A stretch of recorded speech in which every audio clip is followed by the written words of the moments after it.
பிஸ்மில்லாஹிர்ரஹ்மானிர்ரஹீம். அல்ஹம்துலில்லாஹ். கண்ணியத்திற்குரிய அல்லாஹ்வின் நல்லடியார்களே, ஊர் ஜமாத்தார்களே, முக்கியஸ்தர்களே, தாய்மார்களே, சகோதரிகளே, அல்லாஹுடைய மாபெரும் கிருபையினால் நம்முடைய ஜன்னத்துல் ஆலியா பெண்கள் அரபிக் கல்லூரியினுடைய முபல்லிகா, ஆலிமா, ஃபாதிலா, முஅல்லமா பட்டமளிப்பு விழாவினுடைய நிகழ்ச்சிகள் மக்ரிப் தொழுகையை தொடர்ந்து சிறப்பாக நடைபெற்று கொண்டிருக்கிறது. அதனுடைய தொடர்ச்சியாக இரண்டாவது அமர்வாக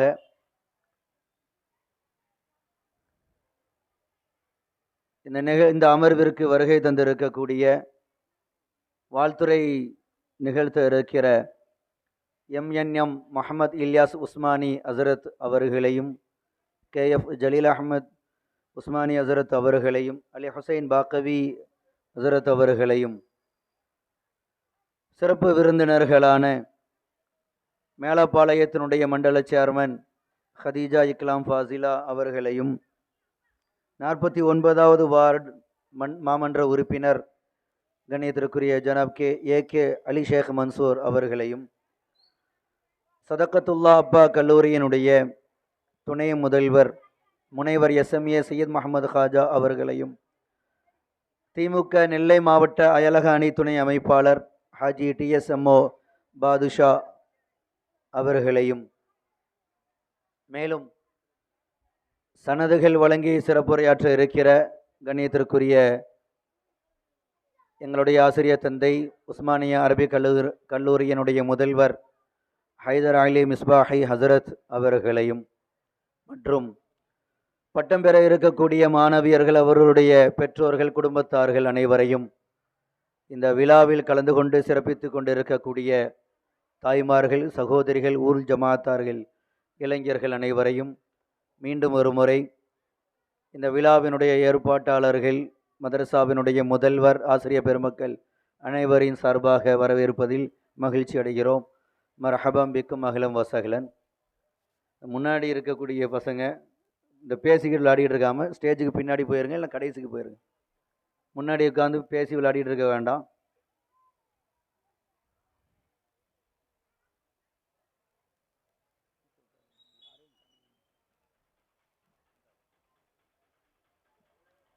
அல்ஹம்துலில்லாஹ்.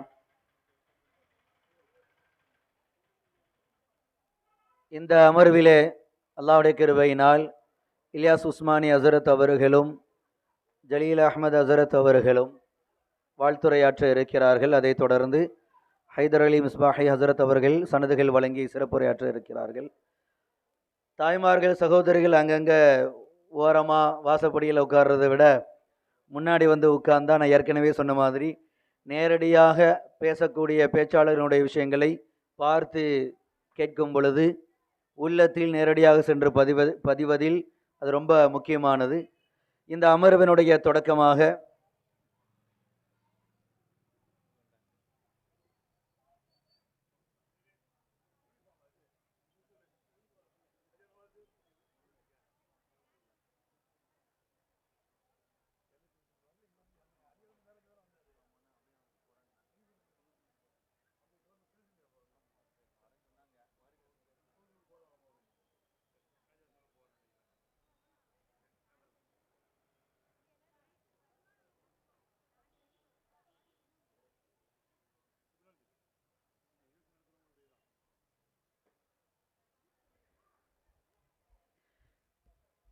இந்த நிகழ்ச்சியினுடைய தொடக்கமாக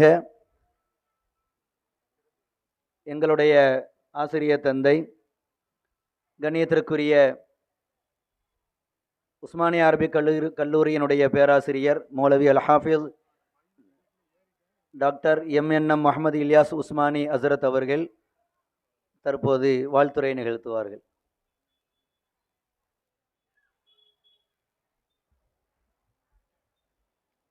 அஸ்ஸலாமு அலைக்கும் வரஹ்மத்துல்லாஹ்.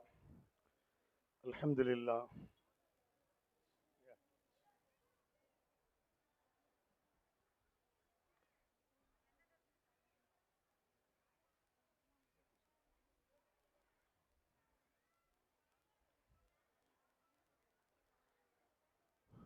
نحمده ونصلي على رسوله الكريم. قال الله تعالى في القرآن العظيم والمحكم تنزيل. بسم الله الرحمن الرحيم. أفلا يتدبرون القرآن أم على قلوب أقفالها. صدق الله العلي العظيم. எல்லாம் அல்ல அல்லாஹுடைய அன்பும் மேலான கருணையும் நம்ம எல்லோருக்கும் வந்து சேர அல்லாஹ் கிருபை செய்வானாக. பெருமானார் ஸல்லல்லாஹு அலைஹி வஸல்லம் அவருடைய துஆவையும் ஷஃபாத்தையும் மண்ணுலகிலும் இன்னுலகிலும் பெற்றுக்கொள்கின்ற தௌஃபீக்கை அல்லாஹ் நமக்கு நிரப்பமாக தந்தருள் புரிவானாக. அருமையான தாய்மார்களே, ஜன்னத்துல் ஆலியா பெண்கள் அரபிக் கல்லூரியினுடைய இந்த பெண்களுக்கான பட்டமளிப்பு விழா இப்போ தான் ஜஸ்ட் பிஃபோர் நான் இஷா பாங்குக்கு முன்னாடி அலியா மதரசாவில் பேசிட்டு வர்றேன். தமிழ் அந்த உயிரெழுத்துக்களுடைய வரிசையில் ஆனா முதல் எழுத்தா வருது, ஆவண்ணா ரெண்டாவது எழுத்தா வருது. கஜானவாசு இதான் நிகழ்ச்சி நடத்துகிறேன், இது கேட்டுட்டு போயிரு. தமிழ் உயிர் எழுத்துக்களில் ஆனா முதல்ல வருது, ஆவண்ணா ரெண்டாவது வருது. அலியா மதரசால முதல்ல பேசிட்டு ஆலியா மதரசால ரெண்டாவது பேசுகிறேன். நான் எனக்கு எப்படியோ பொருத்தமாக தெரியுது. அதே மாதிரி அங்கே எனக்கு பிறகுதான் ஐதல் லிஸ்ட் பேசிக்கிட்டு இருக்காரு. இங்கே நாம் முடிச்ச பிறகு அசரத்து சேர்ந்துருவாங்க. ஒரு நல்ல நிகழ்ச்சி. இதில் என்கிட்ட கூட ஒருத்தர் கேட்டுக்கிட்டு இருந்தாங்க, இந்த அத்ஃபால்னு ஒரு மதரசா நடந்துச்சே, அதுதான் இது ஆலியாவா, என்ன வித்தியாசம்னு ஒரு பெண்கள் மதரசால முபல்லிகா பட்டம் பெற்று எங்களுடைய குடும்பத்தை சார்ந்த ஒரு புள்ளை என்ற விளக்கம் கேட்டுச்சு. அப்போ நான் சொன்னேன், அத்ஃபால் அப்படின்னு சொன்னால் நமக்கு புரிகிற மாதிரி சொல்றதா இருந்தால் நர்சரி ஸ்கூல்னு வச்சுக்கலாம். ஆலியா அப்படின்னு சொன்னா செகண்டரி ஸ்கூல், ஹையர் செகண்டரி, அதுக்கு மேல்நிலை பள்ளி அப்படின்னு சொல்லுவாங்க, +2 வரைக்கும் இருக்கும். அத்ஃபால் அப்படின்னு சொன்னா நர்சரி ஸ்கூல், பிரைமரி ஸ்கூல், அதாவது மழலையர் தொடக்கப்பள்ளி. அப்போ எல்கேஜி படிப்பாங்க, யூகேஜி படிப்பாங்க, 5வது வகுப்பு வரைக்கும் படிப்பாங்க. அது அவர் முதல்ல தொடங்கின அத்ஃபால்.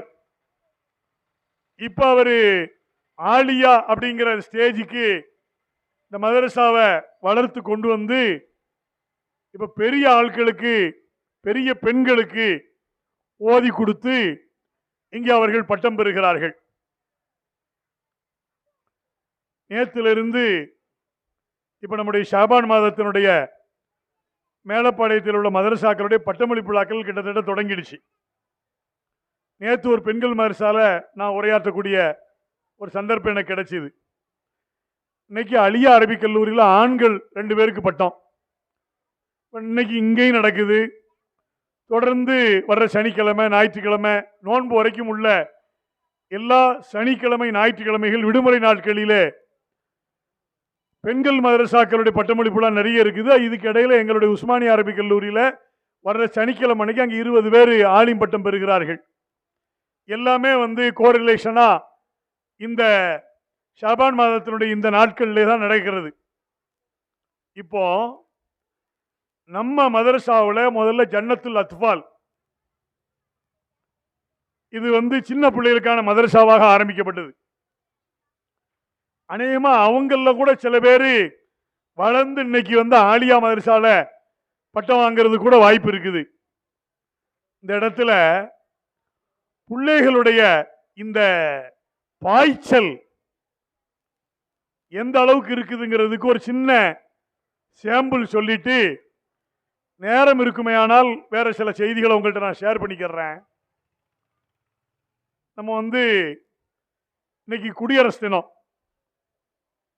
1950 ஜனவரி மாதம் 26ஆம் தேதியிலிருந்து இந்த குடியரசு தினம் இம்ப்ளிமெண்டேஷன் நடைமுறைக்கு அன்றிலிருந்து அரசியல் சாசனத்தை அடிப்படையாக கொண்ட ஒரு மக்களாட்சி, மக்களால் தேர்ந்தெடுக்கப்படக்கூடிய ஆட்சியாளர்கள் இருந்து மக்களை ஆட்சி செய்ய வேண்டும் என்கின்ற மக்களாட்சி அல்லது டெமோக்ரஸின்னு சொல்லக்கூடிய ஜனநாயக ஆட்சி இந்தியாவில் வந்துச்சு.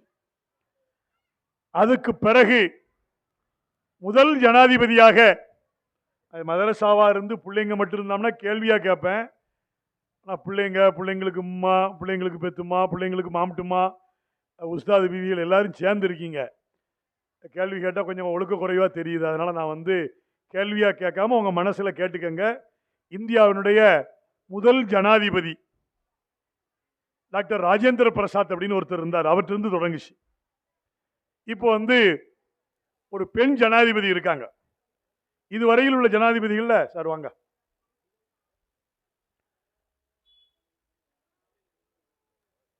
அவரு எங்க ஃப்ரெண்டு தான் சாரு.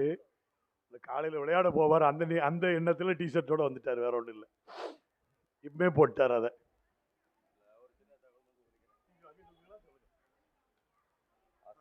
அசரது அஸ்ஸலாமு அலைக்கும். அசரது ஆனா அலியான்னு சொன்னார், ஆவண்ணா ஆலியாமா சொன்னார், ஈனா இலியாஸ்ன்னு சொல்லி அவருக்கு வந்திருக்காருன்னு நினைக்கிறேன். இவரை கொஞ்சம் சீண்டுனா அப்படி கொஞ்சம் சில கருத்துக்களை சொல்லுவார். அது ரோஷத்தில் சொல்லியிருக்காரு, சும்மா காமெடின்னு நினைக்காதியா. அவர் கோபத்தை அப்படி வித்தியாசமாக சொல்லிட்டு போயிட்டார். இப்படிலாம் என்ன மேடையில் வந்த உடனே ரொம்ப எங்களுக்கு நண்பர், நாங்கள் ஒன்றா பணியாற்றி கொண்டிருந்தோம். இப்போ பெண் ஜனாதிபதி இப்போ முர்முன்னு ஒரு அம்மா இருக்குது. இது கொஞ்ச நாளைக்கு முன்னாடி இன்னொரு பெண்மணியும் ஜனாதிபதியாக இருந்தாங்க. இதுக்கு இடையில 3 பேர் இஸ்லாமிய சமுதாயத்தை சார்ந்தவர்கள் இந்தியாவில் ஜனாதிபதியாக இருந்திருக்கிறாங்க.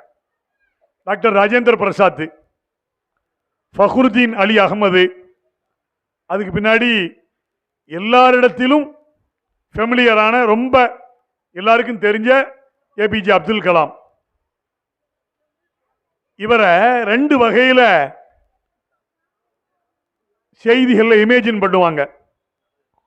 ஒன்று என்ன அப்படின்னா, அவர் ஆய்வுத்துறையிலே இருந்து அவர் ஒரு பெரிய ஏரோநாட்டிக்ஸ், அதாவது வானியல் ஆய்வாளர். அவர் தான் நிறைய ஏவுகணைகளை கண்டுபிடிச்சிருக்கிறார். அவர் தான் நிறைய சேட்டலைட்லாம் உருவாக்கினார். விக்ரம் சாராபாயினுடைய சீடராக அவர் நிறைய நாட்டிற்காக தன்னுடைய அர்ப்பணிப்புகளை தந்தவர். அப்படி அவங்களோட பணியாற்றினதுனால அவர் தன்னை ஒரு சைவ உணவு பிரியராகவும் பொதுத்தளத்திலே உள்ளவராகவும், குறிப்பாக மத அடையாளங்களையும் மத கருத்துக்களையும் நம்முடைய மார்க்கத்தினுடைய கருத்துக்களை பெரும்பாலும் வெளிப்படுத்துவதை ரொம்ப கவனமாக கையாளுவார். ஆனாலும் கூட இன்னொரு அப்துல் கலாம் இருக்கிறார். எங்கெல்லாம் வாய்ப்பு கிடைக்கிறதோ அங்கெல்லாம் இஸ்லாமிய மார்க்கத்தினுடைய போதனைகளை, குர்ஆன் ஷரீஃபினுடைய வான்மறை கருத்துக்களை, வல்லல் நபி ஸல்லல்லாஹு அலைஹி வஸல்லம் அவர்கள் சொன்ன தத்துவங்களை குழந்தைகளுக்கு மத்தியிலும் மாணவர்களுக்கு மத்தியிலும் விதைப்பதிலும் அவர் ஆழமான ஆர்வம் கொண்டிருந்தார். அவர் ஒரே ஒரு பார்வையில் மட்டும் பார்க்கிறாங்க நம்ம சமுதாயத்தில் பல பேர். ஆனால் சந்தர்ப்பம் கிடைக்கும் பொழுதெல்லாம் அவர் தன்னுடைய கருத்துக்களை, தன்னுடைய ஆய்வை ரொம்ப எளிமையாக மாணவர்கள் கொண்டு போய் சேர்த்துருவார். அப்படி ஒரு கட்டம். இப்போ அப்துல் கலாம் பற்றி உள்ள ஒரு புரிதல், ரிப்பப்ளிக் டே, குடியரசு தினம் இன்றைக்கு அது நம்முடைய ஊரிலும் பல்வேறு பகுதியிலே பள்ளிக்கூடங்கள், மதரசாக்கள், பள்ளிவாசல்களில் கூட அது விசேஷமான முறையிலே அந்த கொடியேற்று நிகழ்ச்சி நடந்ததால் நான் அதிலிருந்து டச் பண்ணி வர்றேன்.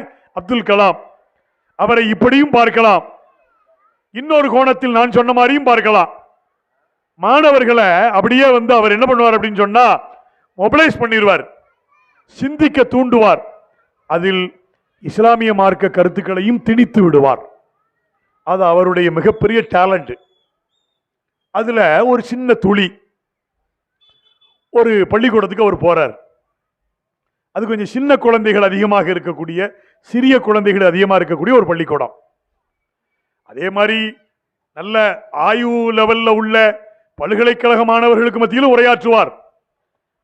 அவர்களுடைய அந்த அறிவை, கூர்மையை அவர் வரவேற்று மேடையில் அப்படியே பாராட்டி அப்ரிசியேட் பண்ணுவார். அது கலாமுடைய ஒரு நேச்சர். அப்படி ஒரு தடவை அவர் அஸ்ஸாமுக்கு போயிருக்கும் பொழுது அங்க ஒரு பல்கலைக்கழகத்தில் அவர் பேசிக்கிட்டு இருக்கார். வாங்க வாங்க. அஸ்ஸாமில் போய் அவர் ஒரு பல்கலைக்கழகத்தில் அவர் பேசிக்கிட்டு இருக்கும்போது அங்க ஒரு மாணவர் எழுந்திருச்சு அவற்றை கேள்வி கேட்டாராம். அது இளைஞர்கள் நல்ல சிந்திக்க விட்டீங்கன்னா நல்லா சிந்திப்பாங்க. அவங்கள ஒரே டார்ச்சர் பண்ணிட்டு நீ விளங்க மாட்டே, நீ உருப்பட மாட்ட, நீ தேர மாட்டேன்னு சொல்லிக்கிட்டே இருந்தா அவன் தேரதான் மாட்டேங்கிறான். நாங்களாம் சதாம் இருக்கிறார் ரசூலு இவங்க 2 பேரும் அந்த பங்களாப்பா நகர் மதரசாவில் உருவாகி எங்களுடைய பட்டிமன்றத்தில் டீம்ல பேசி இன்னைக்கு அவர் ஒரு அரசியல்வாதி ஆயிட்டார், இவர் ஒரு வக்கீல் ஆயிட்டார். பக்கத்தில் ஃபுரோஸ்கானும் நல்ல திறமையான மேலப்பாளத்தில் வளர்ந்து வருகின்ற ஒரு நல்ல மார்க்க பற்றான தொழிலாளி பேர் இவங்கெல்லாம் இருக்கிறாங்க. அவங்க உருவாக்கப்பட்டிருக்கிறாங்க. அவங்கள சரியா கொண்டு போயிட்டா அவங்க இந்த தளத்தில் நின்று சமுதாயத்திற்கான அடையாளத்தை பெற்று தருவார்கள் என்கின்ற நம்பிக்கை எங்களை போன்றவர்களுக்கு ரொம்ப நிரப்பமா இருக்குது. இது கலாமுடைய நேச்சர். அதுதான் பையங்களை பொறுத்தவரையில நீ தேர மாட்டேன்னா அவன் தேர மாட்டான். அது ஒரு பதுவா. நல்ல விளங்கிங்க. பெரியவர்கிட்ட சொல்றேன், பிள்ளைகளை பார்த்து எப்பவுமே நீ தேர மாட்டேன்னு பெரும்பாலும் சொல்லாதீங்க. அவன் அப்படி இருந்தான்னா இப்படி போனா தேர்றதுக்கு வாய்ப்பு இல்லைன்னு வேணா சொல்லுங்க. தேர மாட்டேன் நேரடியா சொல்றது ஒண்ணு இருக்குது. நீ இந்த மாதிரியே இருந்தா அது தேர்வதற்கான வாய்ப்பு குறைவு அப்படின்னு சொல்றது அதுதான். இதுதான் அது. ஆனா இது கொஞ்சம் அதை விட பொலைட்டா இருக்கும், நாகரிகமா இருக்கும். பையங்க எப்படிலாம் யோசிப்பான். அவன் கேட்டானா, அஸ்ஸாம்ல இருக்கோம் நம்ம, இந்தியாவினுடைய நீளமான மிகப்பெரிய நதிகளில் ஒன்றாகிய பிரம்மபுத்திரா நதி அளவுக்கு அதிகமான தண்ணீரை தன்னுள்ள எடுத்து சென்று அப்படியே கடலிலே கொண்டு போய் அதை கலக்க வைக்கிறது. இந்த பிரம்மபுத்திரா நதியினுடைய அளவு கடந்த தண்ணீரை ஏன் கொஞ்சம் வறண்ட பகுதிகளாகவோ தண்ணீர் குறைந்த ஆறுகள் உள்ள தென்னாட்டு பகுதிக்கு திருப்பக்கூடாது, இதை பற்றி ஏன் இந்த நாட்டிலே யோசிக்க கூடாது என்று அஸ்ஸாமில் உள்ள பிரம்மபுத்திரா நதியை தென்பகுதிக்கு, ஆந்திராவுக்கு, கர்நாடகாவுக்கு, தமிழ்நாட்டுக்கு, பாண்டிச்சேரிக்கு, கேரளா கொண்டு வந்தா எவ்வளவு செழிப்பாக இருக்கும் என்கின்ற ஒரு கருத்தை அங்கே ஒரு பையன் முன்வைக்கிறார். பையங்களை பொறுத்தவரையில நான் சொன்ன பாருங்க, வித்தியாசமா யோசிப்பான். நான் கொஞ்ச நாளைக்கு முன்னாடி ஒரு செய்தி படித்தேன். அதாவது இந்த நூடுல்ஸ் இருக்கு பாருங்க, அதுலேயும் கூட இந்த மேகி நூடுல்ஸ் இருக்குதே, இது 2 நிமிஷத்தில் சமையல் ஆயிரும். தாய்மார்களுக்கெல்லாம் ஒரு பெரிய தங்க வரப்பிரசாதம். வாயெல்லாம் பல்லு வரப்பெல்லாம் நெல்லுன்னு சொன்ன மாதிரி பிள்ளைகளை அவசரமாக கேட்டால் உடனே மேகியை கிண்டி நாஸ்டாக்கும் கொடுத்துடலாம், உடனே ஸ்கூலுக்கு அனுப்பிடலாம். அப்படிப்பட்ட மேகி நூடுல்ஸை பற்றி இடையில கொஞ்சம் பிரச்சனை வந்துச்சு. என்ன பிரச்சனை வந்துச்சு அப்படின்னு சொன்னால், அதை யூஸ் பண்ணக்கூடாது, அதில் நிறைய பிரச்சனைகள் இருக்குது, அதை சாப்பிட்றதுனால அப்படின்னு வந்த நேரத்தில் ஒரு பையன் இப்போ இருக்கிற அந்த ஃபேஸ்புக்கில் ஒரு பதிவு போட்டான். அதை ஒரு பத்திரிகையில் எடுத்து போட்டிருந்தாங்க. நான் அந்த பத்திரிகையில் அதை வாசித்தேன். என்ன அப்படின்னு சொன்னால், இந்த நூடுல்ஸ் வர்றதுக்கு முன்னாடி நம்முடைய நேச்சர் உணவுகளில் சேமியா உண்டு. மேலப்பாளையத்தில் தக்கிடியெல்லாம் நம்ம லீவ் நாளில் தான் போட முடியும். தக்கிடி போட்டு கொடுத்து பள்ளிக்கூடத்துக்கு பிள்ளைகள் போகணுன்னா அது 1:30 மணிக்கு தான் ஸ்கூலுக்கு போக முடியும், மத்தியானம் தான். ஏன்னா அது கறி வாங்கி நம்ம அதை கொலக்கட்டையை குடித்து அதை சரி பண்ணுறது நேரம் ஆயிரும். சேமியா ஸ்பீடாக கிண்டிடலாம். அதை விட இப்போ நமக்கு ரொம்ப ஈஸி. 6:15 மணிக்கு இடியப்பம்னு எக்கச்சக்கமாக வருது. அதை அவன் சொல்ல மாட்டேங்கிறான், தொண்டை கட்டிரும் சொல்லிட்டு அவன் ரெக்கார்டு போட்டு விட்டுறான். அதை வாங்கி ஒரு முட்டையை வாங்கி வேகமாக கிண்டிட்டோம்னா இடியப்ப பிரியாணி ரெடி ஆகிருது. இதை நம்ம பையன் எப்படி யோசிக்கிறான் பாருங்க. தாய்மார்களுக்கு நான் ஏதோ ஒரு காமெடியாக பேசுகிற மாதிரி தெரியுது, கொஞ்சம் கவனமாக கேட்கணும். என் பேச்சில் சில இடங்களில் புள்ளி வச்சிருப்பேன், அதை தான் நீங்கள் கவனிக்கணும். இந்த பையங்க இப்படி யோசிக்கிறான்.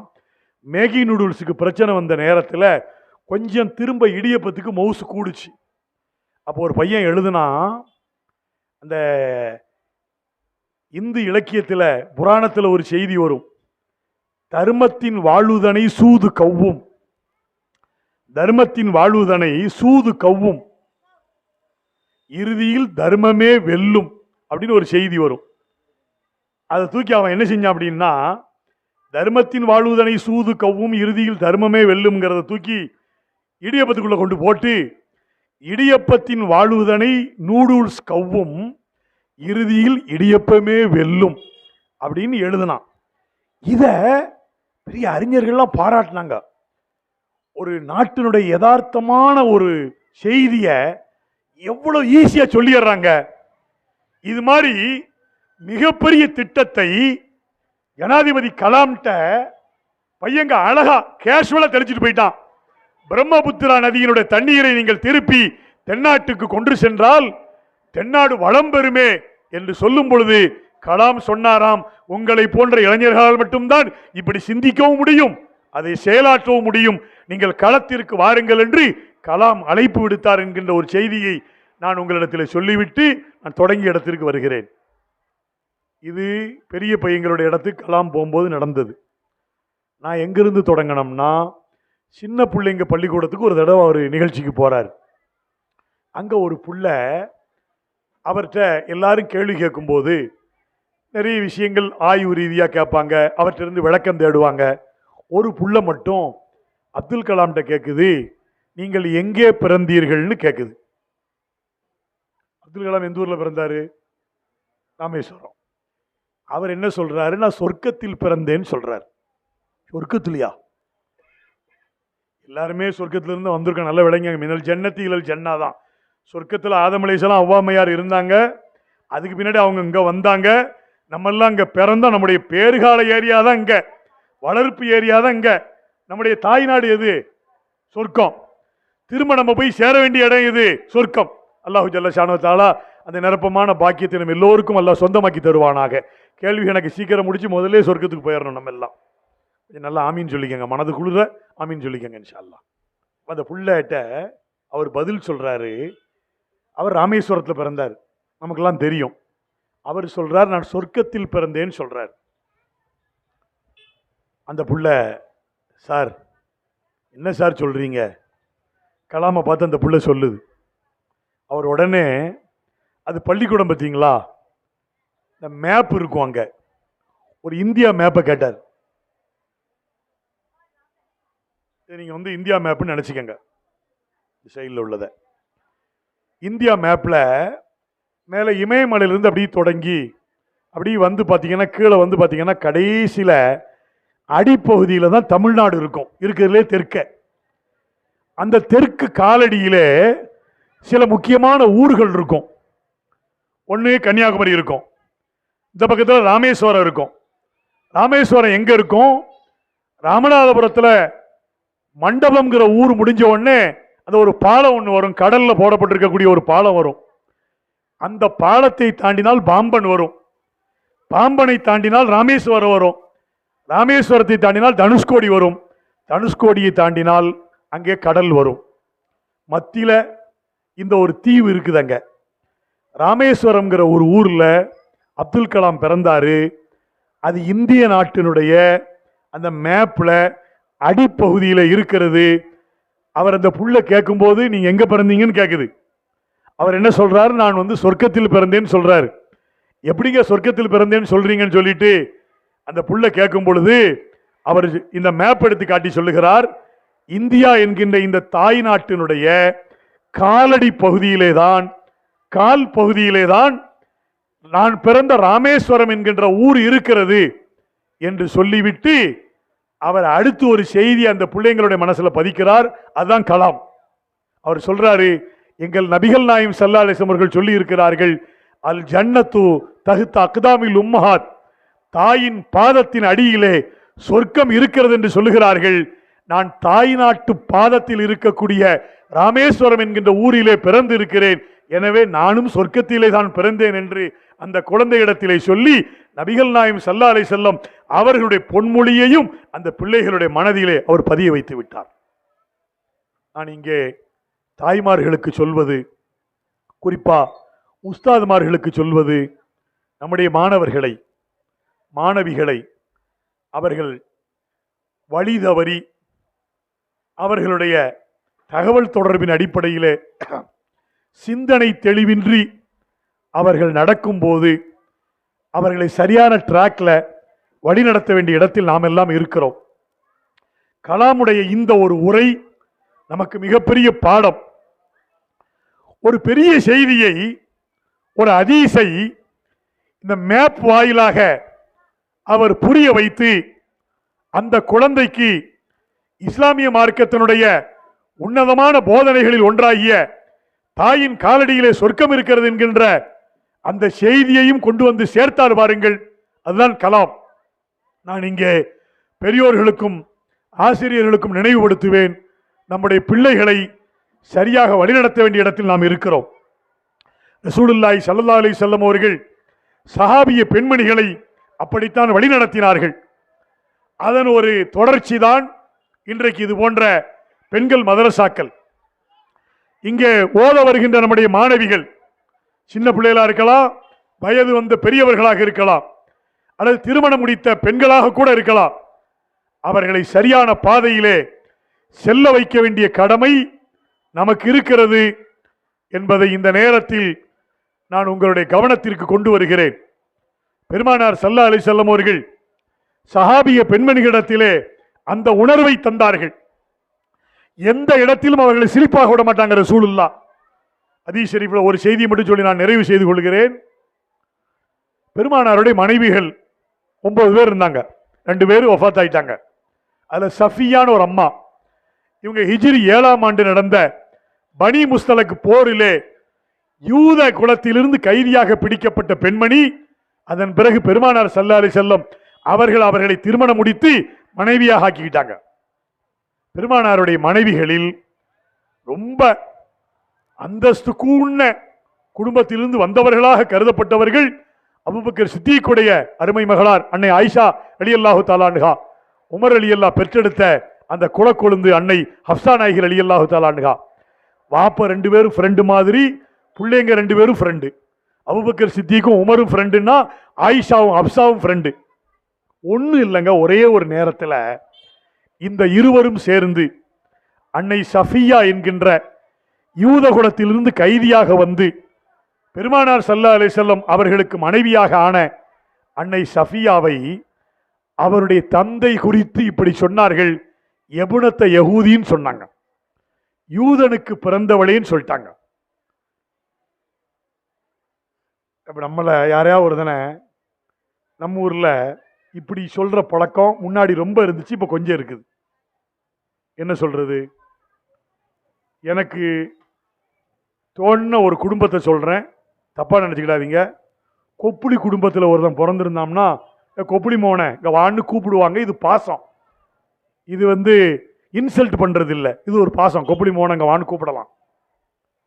அப்போ கொப்புளி குடும்பத்தில் பிறந்தவன கொப்புளி மோன்னு கூப்பிடுறதுல தப்பு இல்லை. சாயம் குடும்பத்தில் பிறந்தவன சாயங்க வான்னு கூப்பிடுறது தப்பு இல்லை. அது மாதிரி சப்பானி குடும்பத்தில் பிறந்தவன சப்பானிங்க வான்னு கூப்பிடுறது தப்பு இல்லை. ஆமட்டி குடும்பத்தில் பிறந்தவன ஆமட்டி மோனங்க வான்னு கூப்பிடுறது தப்பு இல்லை. குடும்பத்தை சொல்றது. யூத தலைவருக்கு பிறந்த பிள்ளைய யூத மகளேன்னு சொல்லியிருக்கு. ஆனால் சஃபியா நாயகி என்ன நினைக்கிறாங்கன்னா, இவங்கெல்லாம் பெருமானாரோடு ஆரம்பத்தில் அவருடைய தந்தைமார்கள் இருந்து அவர்களோடு நெருங்கி பழகியதால் அவங்க சிறு வயதிலிருந்து இஸ்லாத்தை ஏற்று அதன் வழி நடக்கிறார்கள்.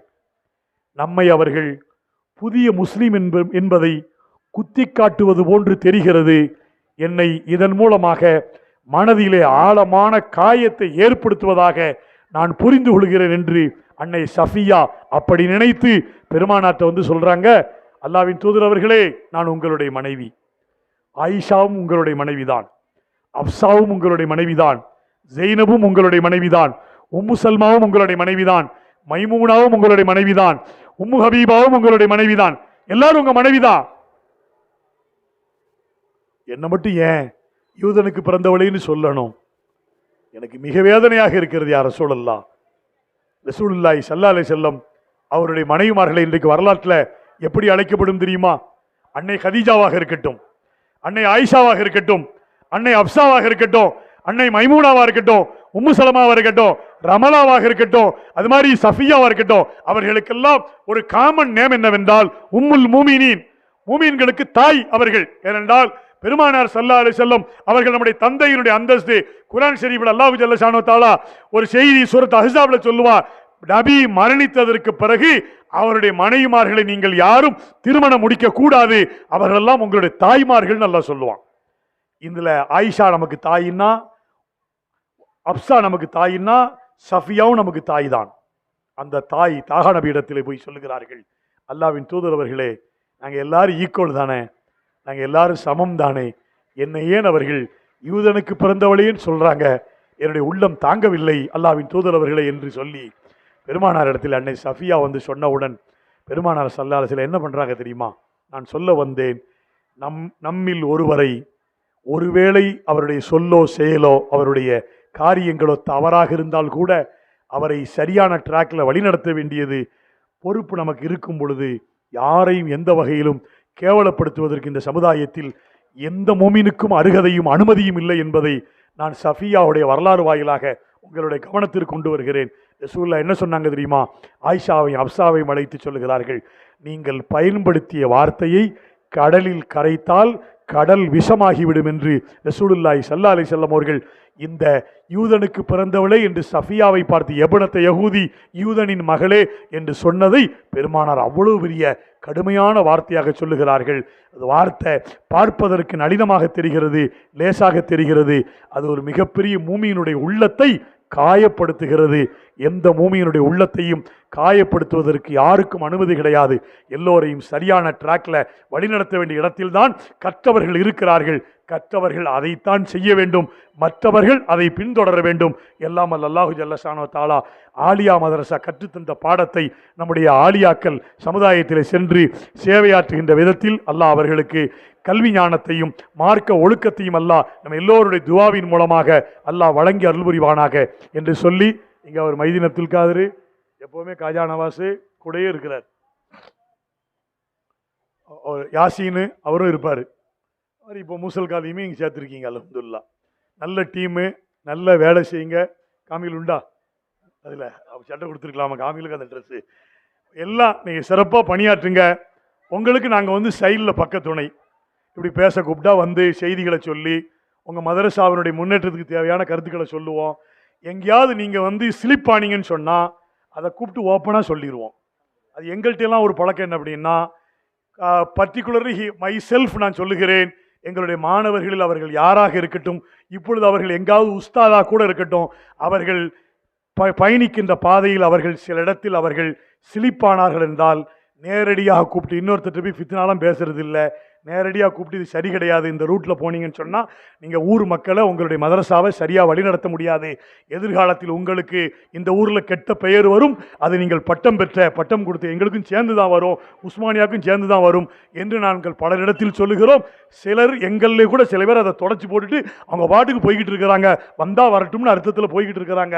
நான் மைதீனுக்கும் காஜா நவாஸுக்கும் இங்கே யாசீனுக்கும் சொல்வது, கவனமாக செயல்படுங்கள். உங்கள் கையில் தரப்பட்டிருப்பது பெருமானார் ஸல்லல்லாஹு அலைஹி வஸல்லம் அவர்கள் அஞ்சஷான ஒரு சஹாபிட்ட சொன்னாங்க பாருங்க, ஒட்டகத்திலே பெண்களை வைத்து பயணத்திலே ஒட்டகத்தை அழைத்து சென்ற அஞ்சஷாவிட்ட சொன்னாங்க பாருங்க, ஒட்டகத்தை வேகமாக விரட்டாதீங்க, அஞ்சஷாவே நீங்கள் வைத்திருக்கக்கூடிய ஒட்டகத்தினுடைய இந்த கூடையிலே பெண்கள் என்கின்ற கண்ணாடிகள் இருக்கிறார்கள், கண்ணாடிகள் இங்கு உங்களிடத்தில் ஒப்படைக்கப்பட்டிருக்கிறார்கள், அமானிதங்கள், அவர்களை சரியாக வழிநடத்தினால்தான் அவர்கள் சரியாக பயணிப்பார்கள். அந்த பயணப்பாதையை சரியாக வகுத்து கொடுக்கக்கூடிய இடத்தில் நீங்கள் இருக்கிறீர்கள்.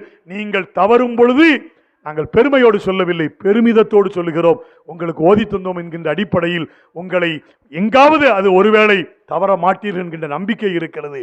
தவறினால் சுட்டி காட்டுவோம், சரி செய்து கொண்டால் உங்களோடு தொடர்ந்து பயணிப்போம். யார் தொடச்சி போட்டு பேசாமல் போகிறாங்களோ அவர்கள் நாங்கள் கண்டுகொள்ள தயாரில்லை. அவர்கள் எங்களுடைய மாணவர்களாக இருந்தாலும் சரியாக வழிநடத்துங்கள். இந்த பெண்கள் உங்களிடத்திலிருந்து கல்வி கற்ற பெண்கள் சமுதாயத்தின் ஒளி விளக்குகளாக, சமுதாயத்தின் சுடர் விடுகின்ற ஜோதிகளாக அவர்கள் பிரகாசிக்க வேண்டும். ஆலியாக்கள், ஆலியா என்றால் அரபியில் ரொம்ப உயர்வானவர்கள் அர்த்தம். அவர்கள் உயர்வை நோக்கி அந்தஸ்திலே செல்வதற்கு நீங்கள் கற்றுக் கொடுத்த கல்வி பயன் தரட்டுமாக என்று சொல்லி என்னுடைய வாய்ப்புக்கு நன்றி கூறி நிறைவு செய்கின்றேன். அஸ்ஸலாமு அலைக்கும் வரஹ்மத்துல்லாஹ். அல்ஹம்துலில்லாஹ், ஜஸாக்குமுல்லாஹு கைரன் கசீரன் ஃபித்தாரின். அல்லாஹு தஆலா ஹஸரத் அவர்களுடைய இந்த வார்த்தைகளுக்கு இணங்க நாங்களும் மதரசாவும் சரியாக செயல்படுவதற்கு அருள் புரிவானாக. மேலும் ஹசரத் அவர்கள் துவா செய்தது போல இங்கு பயின்று கொண்டு இருக்கக்கூடிய மாணவியர்கள் சமுதாயத்திலும் நாளைய மறுமையிலும் உயர்ந்தவர்களாக உயர்ந்த அந்தஸ்தை அடைவதற்கு அல்லாஹ் அருள் புரிவானாக. ஆமீன்.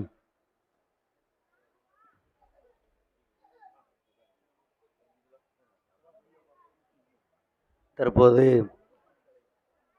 எங்களுடைய அழைப்பை ஏற்று வருகை தந்திருக்கக்கூடிய எங்களுடைய ஆசிரியர் தந்தை எம்என்எம் முஹம்மது இல்யாஸ் ஹசரத் அவர்களுக்கு மதரசாவினுடைய முதல்வர் அவர்கள் பொன்னாடை போர்த்தி கௌரவிப்பார்கள்.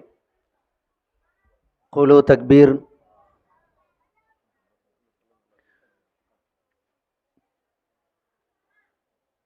முனைவர் எஸ்எம்ஏ சையத் முகமது காஜா அவர்களுக்கும் முதல்வர் அவர்கள் பொன்னாடை போர்த்தி கௌரவிப்பார்கள். குலு தக்பீர். அல்லாஹ் அக்பரில் ஒரு சொரத்தே இல்லையே.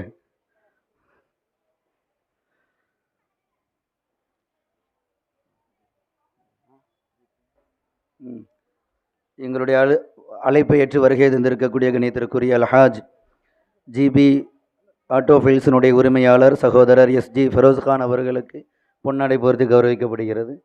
குலு தக்பீர். அடுத்ததாக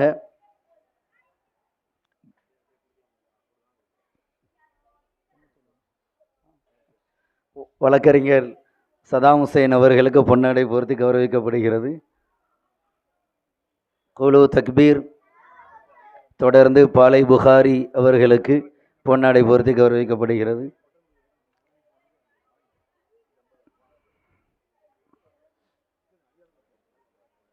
குலு தக்பீர்.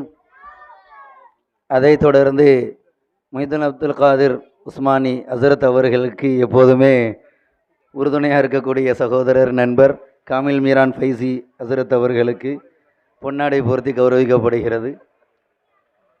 மேலே வாங்க.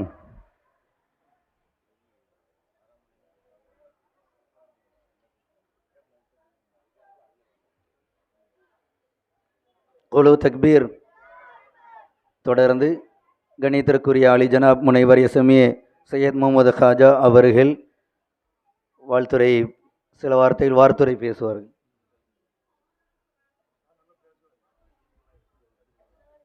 அஸ்ஸலாமு அலைக்கும் வரஹ்மத்துல்லாஹி வபரகாத்து. ஒரு அருமையான நிகழ்ச்சி. 45 பெண்கள் பட்டா வாங்குறாங்க.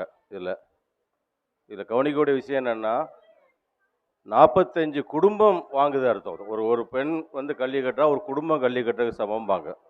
இப்போ 45 பெண்கள் 45 குடும்பம். என்னென்னா இந்த நம்முடைய மொய்தீன் ஹசரத்தை பார்க்கும்போது சில நேரத்தில் பொறாமையாக இருக்கும், சில நேரத்தில் பெருமையாக இருக்கும். ஏன்னா நாங்களாம் ஒரு சதகத்துல்லாப்பா காலேஜில் வேலை பார்த்தோன்னா இன்னொரு பெரியவர்கள் உருவாக்கின கல்லூரியில் நாங்கள் வேலை பார்த்தோம்.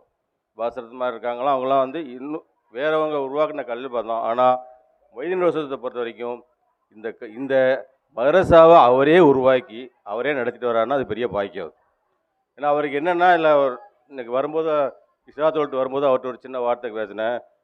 நீங்கள் மாதிரி லேடிஸுக்கு மட்டும் கான்சன்ட்ரேட் பண்ணுங்கள், எங்களை மாதிரி ஜென்ஸுக்கெலாம் எதுவும் பண்ண மாட்டீங்களா அப்படின்னு கேட்கும்போது இடம் இல்லாதனால தான் அந்த மாதிரி எண்ணம் இல்லை எங்களுக்கு அப்படின்னாரு. அதனால் நீங்கள் எல்லோரும் என்ன பண்ணுங்கன்னா அவருக்காக துவா செய்யுங்க. ஒரு பெரிய ஒரு வீடோ அல்லது தனியாக மதரசாக்குன்னே ஒரு வீடு அமையணும். அதுக்குனால ஃபைனான்ஸ் அவங்களுக்கு கிடைக்கணும். ஃபைனான்ஸ் கொஞ்சம் நடைமுறை சிரமம் இருக்குது. இதே கான்சன்ட்ரேஷன் பண்ணிட்டோம். கன்ஃபியூஸ் ஆகிற உண்மையிலே சொன்னாலே செய்ய மாட்டாரு. அதனால் என்ன பண்ணுறேன்னா இந்த நீங்கள் பணம் கொடுக்கணுங்கிற அவசியம் கூட அவ்வளோ, அது 2 செகண்டரி. ஆனால் அந்த என்ன பண்ணணுன்னா அவருக்கு அந்த ஒரு இடம் கிடைக்கணுங்கிறதுக்காக நீங்கள் துவா செய்யுங்க. ஏன்னா துவா செஞ்சால் கண்டிப்பாக இறைவன் கொடுத்துருவாங்கள. ஏன்னா பார்க்கும்போது ஒவ்வொரு வீட்லேயும் சின்ன சின்ன இடத்துல வச்சு பண்ணும்போது ரொம்ப கஷ்டமாக தான் இருக்குது. இருந்தாலும் அவருக்கு ஒரு பெரிய இடம் அமையணும், ஒரு வீடே அவருக்கு கிடைக்கணுங்கிற மாதிரி ஒரு வீடு வாங்குகிற அளவுக்கு எல்லாம் அவருக்கு ஒரு வழியை ஏற்படுத்தி தரணும். அதுக்காக நீங்கள் துவா செய்யுங்க அப்படின்னு கேட்டு நிகழ்ச்சியை சிறப்பாக நடத்தி தந்தாங்க. நீங்கள் பார்த்தீங்கன்னா இந்த 2 நாள் கண்காட்சி ரொம்ப அருமையாக இருந்தது. பார்க்கும்போதெல்லாம் அந்த அளவுக்கு அந்த குழந்தைகளை நடத்தும் போது அந்த பெண்களை நினைக்கும் போது ரொம்ப பெருமையாக இருந்தது.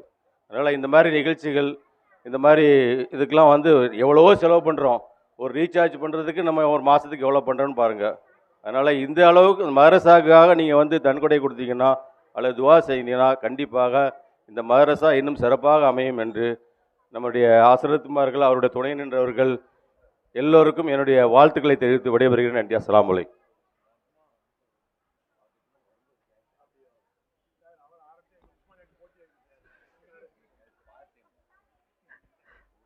அல்ஹம்துலில்லா, ஜஸாக்குமுல்லாஹ் ஹைரன் கசீரன் ஃபித்தாரின். தொடர்ந்து மதரசாவினுடைய ஃபாதிலா பிரிவினுடைய பேராசிரியர் சகோதரர் முசல் காலிம் ஹைரி ஹசரத் அவர்கள்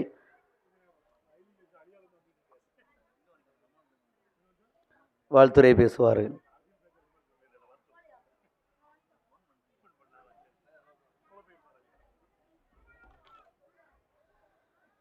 السلام عليكم ورحمة الله تعالى وبركاته. الحمد لله رب العالمين.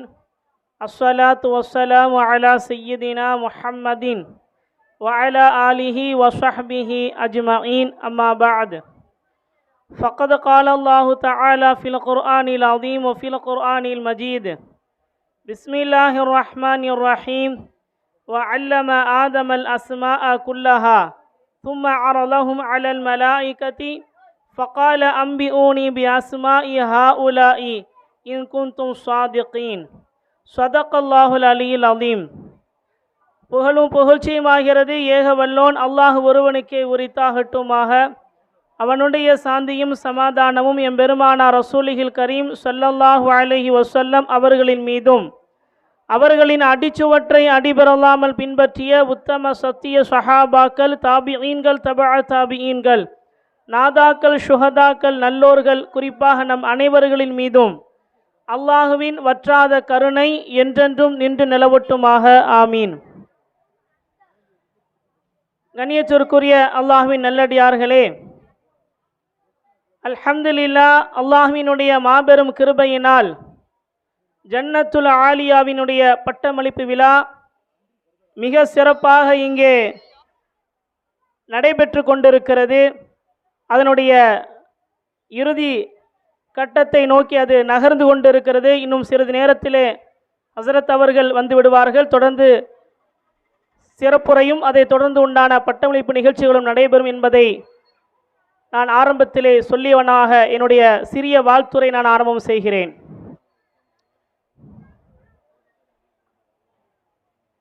இங்கே பட்டம் பெறக்கூடிய அந்த மாணவிகளுக்கு ஒரு சில ஆலோசனைகளை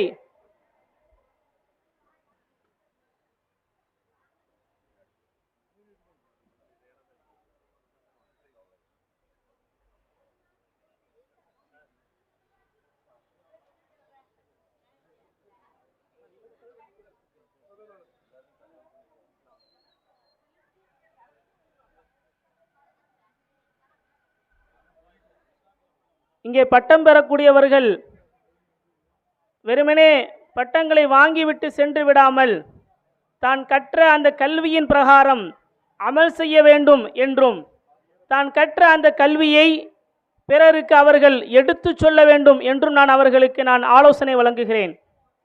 ஏனென்று சொன்னால், பெருமானார் ஸல்லல்லாஹு அலைஹி வஸல்லம் அவர்கள் நமக்கு காட்டி தந்த வழி அதுதான்.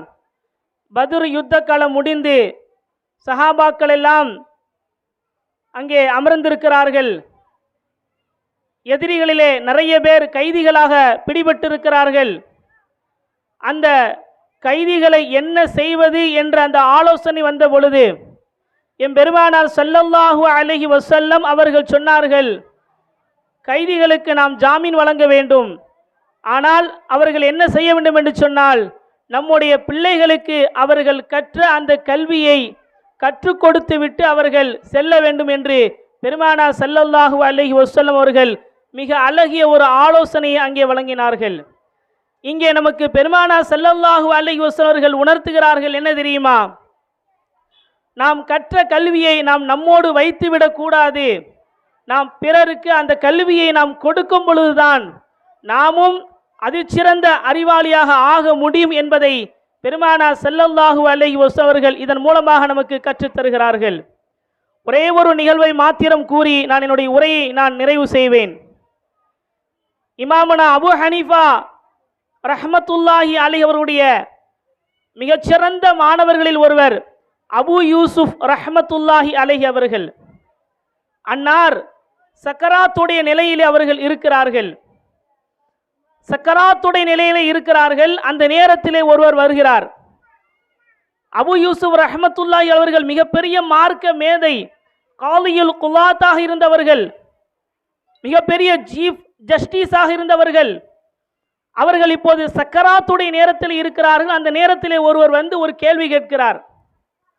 அபு யூசுப் ரஹ்மத்துல்லாஹி அலைஹி அவர்களே, எனக்கு ஒரு மார்க்கத்திலே ஒரு சந்தேகம் இருக்கிறது. என்ன தெரியுமா? ரம்யுல் ஜிமார், ஹஜ்ஜினுடைய காரியங்களிலே ஷைத்தானுக்கு கல் எறிவது என்பது ஒரு நிகழ்வு, ஒரு காரியம் இருக்கிறது. அவர் கேட்கிறார், நான் 12ஆம் நாள் நான் கல் எறிவதற்காக நான் சென்றால் நான் நடந்து சென்று கல் எறிவது சிறந்ததா அல்லது வாகனத்தில் சென்று கல் எறிவது சிறந்ததா என்று கேள்வி கேட்கிறார். அபு யூசுப் ரஹ்மத்துல்லாஹி அலைஹி அவர்கள் இருப்பது சக்கராத்துடைய நிலையில் இருக்கிறார்கள். நாம இருந்திருந்தால் நாம் அவரை திட்டி இருப்போம். என்ன நிலைமையில இருக்கிறாங்க, என்ன கேள்வி கேட்டுட்டு இருக்கிறீங்க, அவருக்கு லா இலாஹ இல்லல்லாஹ் என்று சொல்லக்கூடிய நிலையில இருக்கிறார், அவரிடத்துல வந்து நீங்க கேள்வி கேட்டு இருக்கிறீங்க என்றெல்லாம் நாம் திட்டி இருப்போம். ஆனால் அபு யூசுப் ரஹ்மத்துல்லாஹி அவர்கள் மிகச்சிறந்த ஆசிரியர் அபு ஹனீஃபா ரஹ்மத்துல்லாஹி அலைஹி அவரிடத்திலே பாடம் கற்றவர்கள் அல்லவா. அவர்கள் அந்த நிலைமையிலும் கூட அவருக்கு அந்த மார்க்கத்தினுடைய விளக்கத்தை சொல்லுகிறார்கள். என்ன தெரியுமா? 10வது 11வது 12 இந்த 3 நாட்கள் நீங்கள் ஷைத்தானுக்கு கல் எறிய வேண்டும். அதிலே முதல் 2 நாட்கள் 10வது நாளும் 11வது நாளும் நீங்கள் நடந்து சென்று கல் எறிவதுதான் சிறந்தது. 12வது நாள் என்பது நீங்கள் அங்கிருந்து அப்படியே நீங்கள் உங்களுடைய இடத்திற்கு செல்வதாக இருந்தால் நீங்கள் வாகனத்தில் சென்று கல் எறிவது சிறந்தது. அல்லது நீங்கள் திரும்ப மினாவிற்கு வருவதாக இருந்தால் அந்த 12வது நாளும் நீங்கள் நடந்து சென்று கல் எறிவதுதான் சிறந்தது என்று அந்த நேரத்திலும் கூட மார்க்கத்தினுடைய அந்த கேட்ட அந்த சந்தேகத்தை அபு யூசுப் ரஹ்மத்துல்லாஹி அவர்கள் சக்கராத்துடைய நிலையிலும் கூட தான் கற்ற அந்த கல்வியை பயனுள்ளதாக அங்கே ஆக்கியிருக்கிறார்கள். இப்படிதான் நம்முடைய மேதைகள் எல்லாம் தான் கேட்ட கல்வியை அவர்கள் தன்னோடு வைத்துக் கொள்வதில்லை, அதை பிறருக்கு அவர்கள் எப்படியாவது அந்த மார்க்கத்தை எடுத்து சொல்வதிலே அவர்கள் மிகவும் ஆர்வமுடையவராக இருந்திருக்கிறார்கள். அந்த சந்தேகத்தை கேட்டுவிட்டு அந்த மனிதர் அந்த இடத்தை விட்டு கிளம்புகிறார். அபு யூசுப் ரஹ்மத்துல்லாஹி அவர்கள் வஃபாத் ஆகிவிட்டார் என்று செய்தி வருகிறது.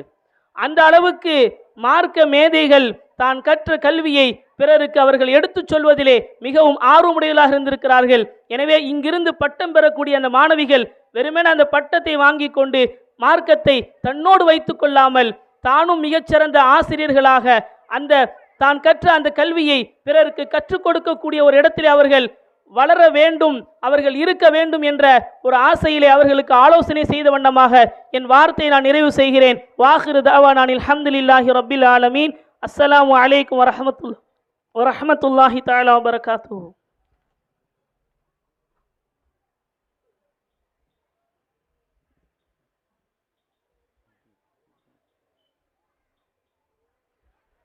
அல்ஹம்துலில்லாஹ்.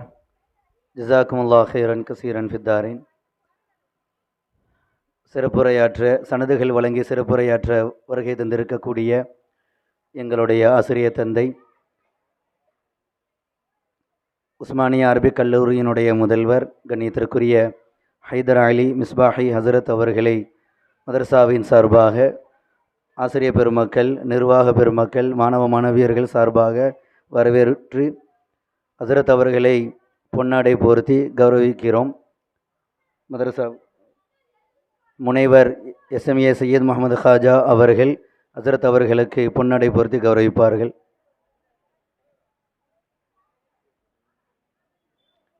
குலு தக்பீர்.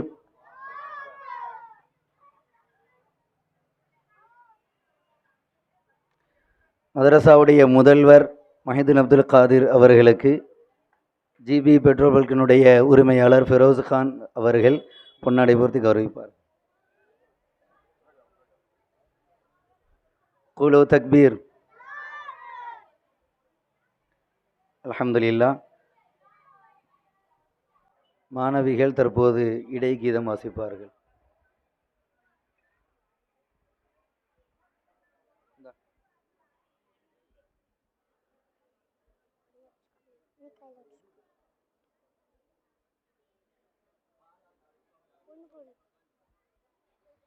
அஸ்ஸலாமு அலைக்கும் வரஹ்மத்துல்லாஹி வபரகாத்துஹு.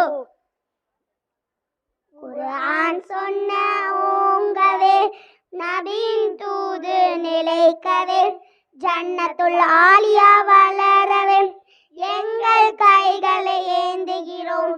குர்ஆன் சொன்ன ஓங்கவே, நபியின் தூது நிலைக்கவே, ஜன்னத்துல் ஆலியா வளரவே எங்கள் கைகளை ஏந்துகிறோம். அல்லாஹும்மிர்ஹம்னா மர்ஹம்னா யா ரஹ்மான். அல்லாஹும்மிர்ஹம்னா மர்ஹம்னா யா ரஹ்மான். நீரின் சுடரே ஒளியிட செய்யும் ஜன்னத்துல் ஆலியா வளரவே, நாளே இறைவன் அர்ஷின் நிழலில் நாங்கள் ஒன்றாய் கூடவே எங்கள் பண்பை நீ வளர்க்க யா அல்லாஹ் உன்னை வேண்டுகிறோம். எங்கள் அறிவு பெருகவே யா அல்லாஹ் உன்னை வேண்டுகிறோம். அல்லாஹும்மிர்ஹம்னா மர்ஹம்னா யா ரஹ்மான். அல்லாஹும்மிர்ஹம்னா மர்ஹம்னா யா ரஹ்மான். குர்ஆன் சொன்ன ஓங்கவே, நபியின் தூது நிலைக்கவே, ஜன்னத்துல் ஆலியா வளரவே எங்கள் கைகளை ஏந்துகிறோம். அல்லாஹும்மிர்ஹம்னா மர்ஹம்னா யா ரஹ்மான். அல்லாஹும்மிர்ஹம்னா மர்ஹம்னா யா ரஹ்மான். இவ்வூரிலே தாரகையாக மின்னும் எங்கள் ஜன்னத்துல் ஆலியா, இம்மையை மறந்தே மறுமைக்காக நாங்கள் என்றும் வாழுவோம். எங்கள் பண்பை நீ வளர்க்க யா அல்லாஹ் உன்னை வேண்டுகிறோம். எங்கள் அறிவு பெருகவே யா அல்லாஹ் உன்னை வேண்டுகிறோம். அல்லாஹும்மிர்ஹம்னா மர்ஹம்னா யா ரஹ்மான். அல்லாஹும்மிர்ஹம்னா மர்ஹம்னா யா ரஹ்மான். குர்ஆன் சொன்ன ஓங்கவே, நபியின் தூது நிலைக்கவே, ஜன்னத்துல் ஆலியா வளரவே எங்கள் கைகளை ஏந்துகிறோம். குர்ஆன் சொன்ன ஓங்கவே, நபியின் தூது நிலைக்கவே, ஜன்னத்துல் ஆலியா வளரவே எங்கள் கைகளை ஏந்துகிறோம். அல்லாஹும்மிர்ஹம்னா மர்ஹம்னா யா ரஹ்மான். அல்லாஹும்மிர்ஹம்னா மர்ஹம்னா யா ரஹ்மான். அஸ்ஸலாமு அலைக்கும் வரஹ்மத்துல்லாஹி வபரகாத்துஹு.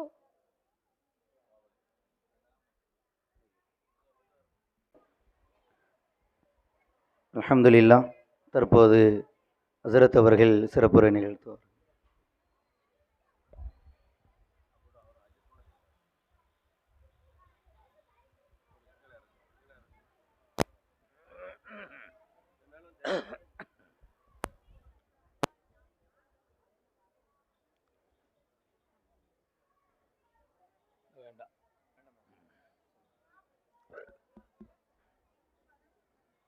ஹலோ, அஸ்ஸலாமு அலைக்கும் வரஹ்மத்துல்லாஹி வபரகாத்துஹு. அல்ஹம்துலில்லாஹ்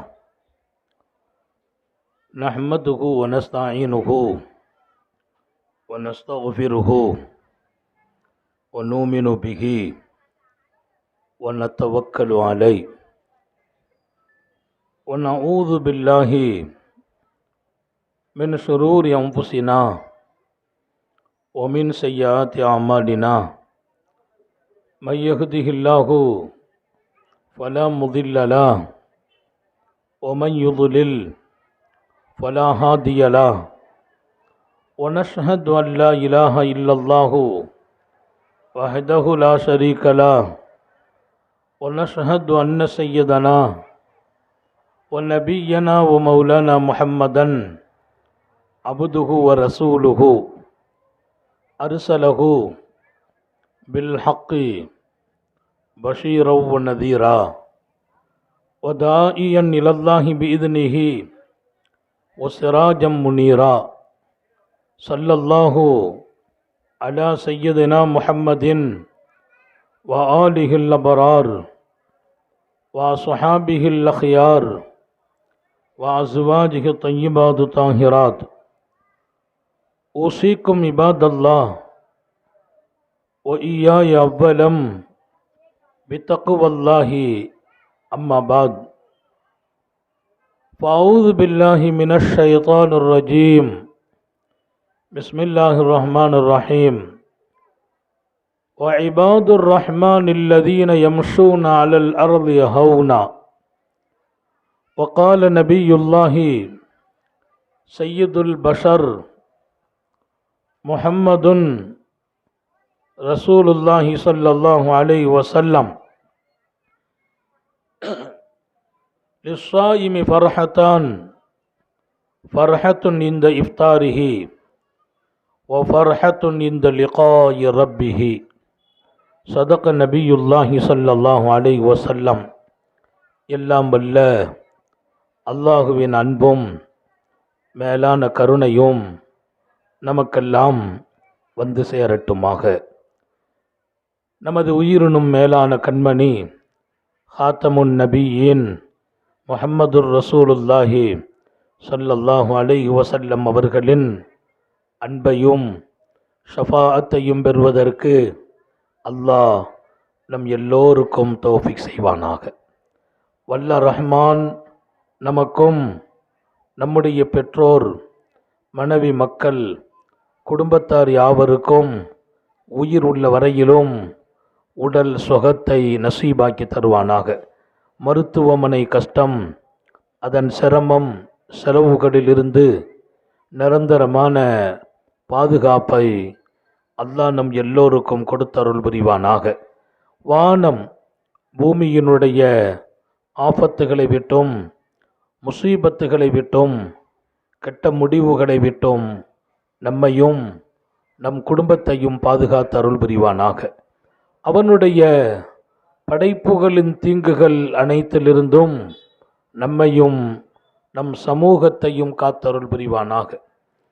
அல்லாஹுவின் மகத்தான பேரருளால் நம்முடைய ஜன்னத்துல் ஆலியா நிஸ்வானின் சிறப்பான பட்டமளிப்பு விழா, இதன் மரியாதைக்குரிய பொறுப்பாளர்கள், குறிப்பாக என்னுடைய அருமை சகோதரர், இதன் நிறுவனராக இருந்து செம்மையாக வழிநடத்துகிற மௌலவி அல் ஹாஃபில் மொஹிதீன் அப்துல் காதிர் ஆலிம் உஸ்மானி, இங்கே எனக்கு முன்பு பேசி அமைந்திருக்கிற உலமாக்கள்,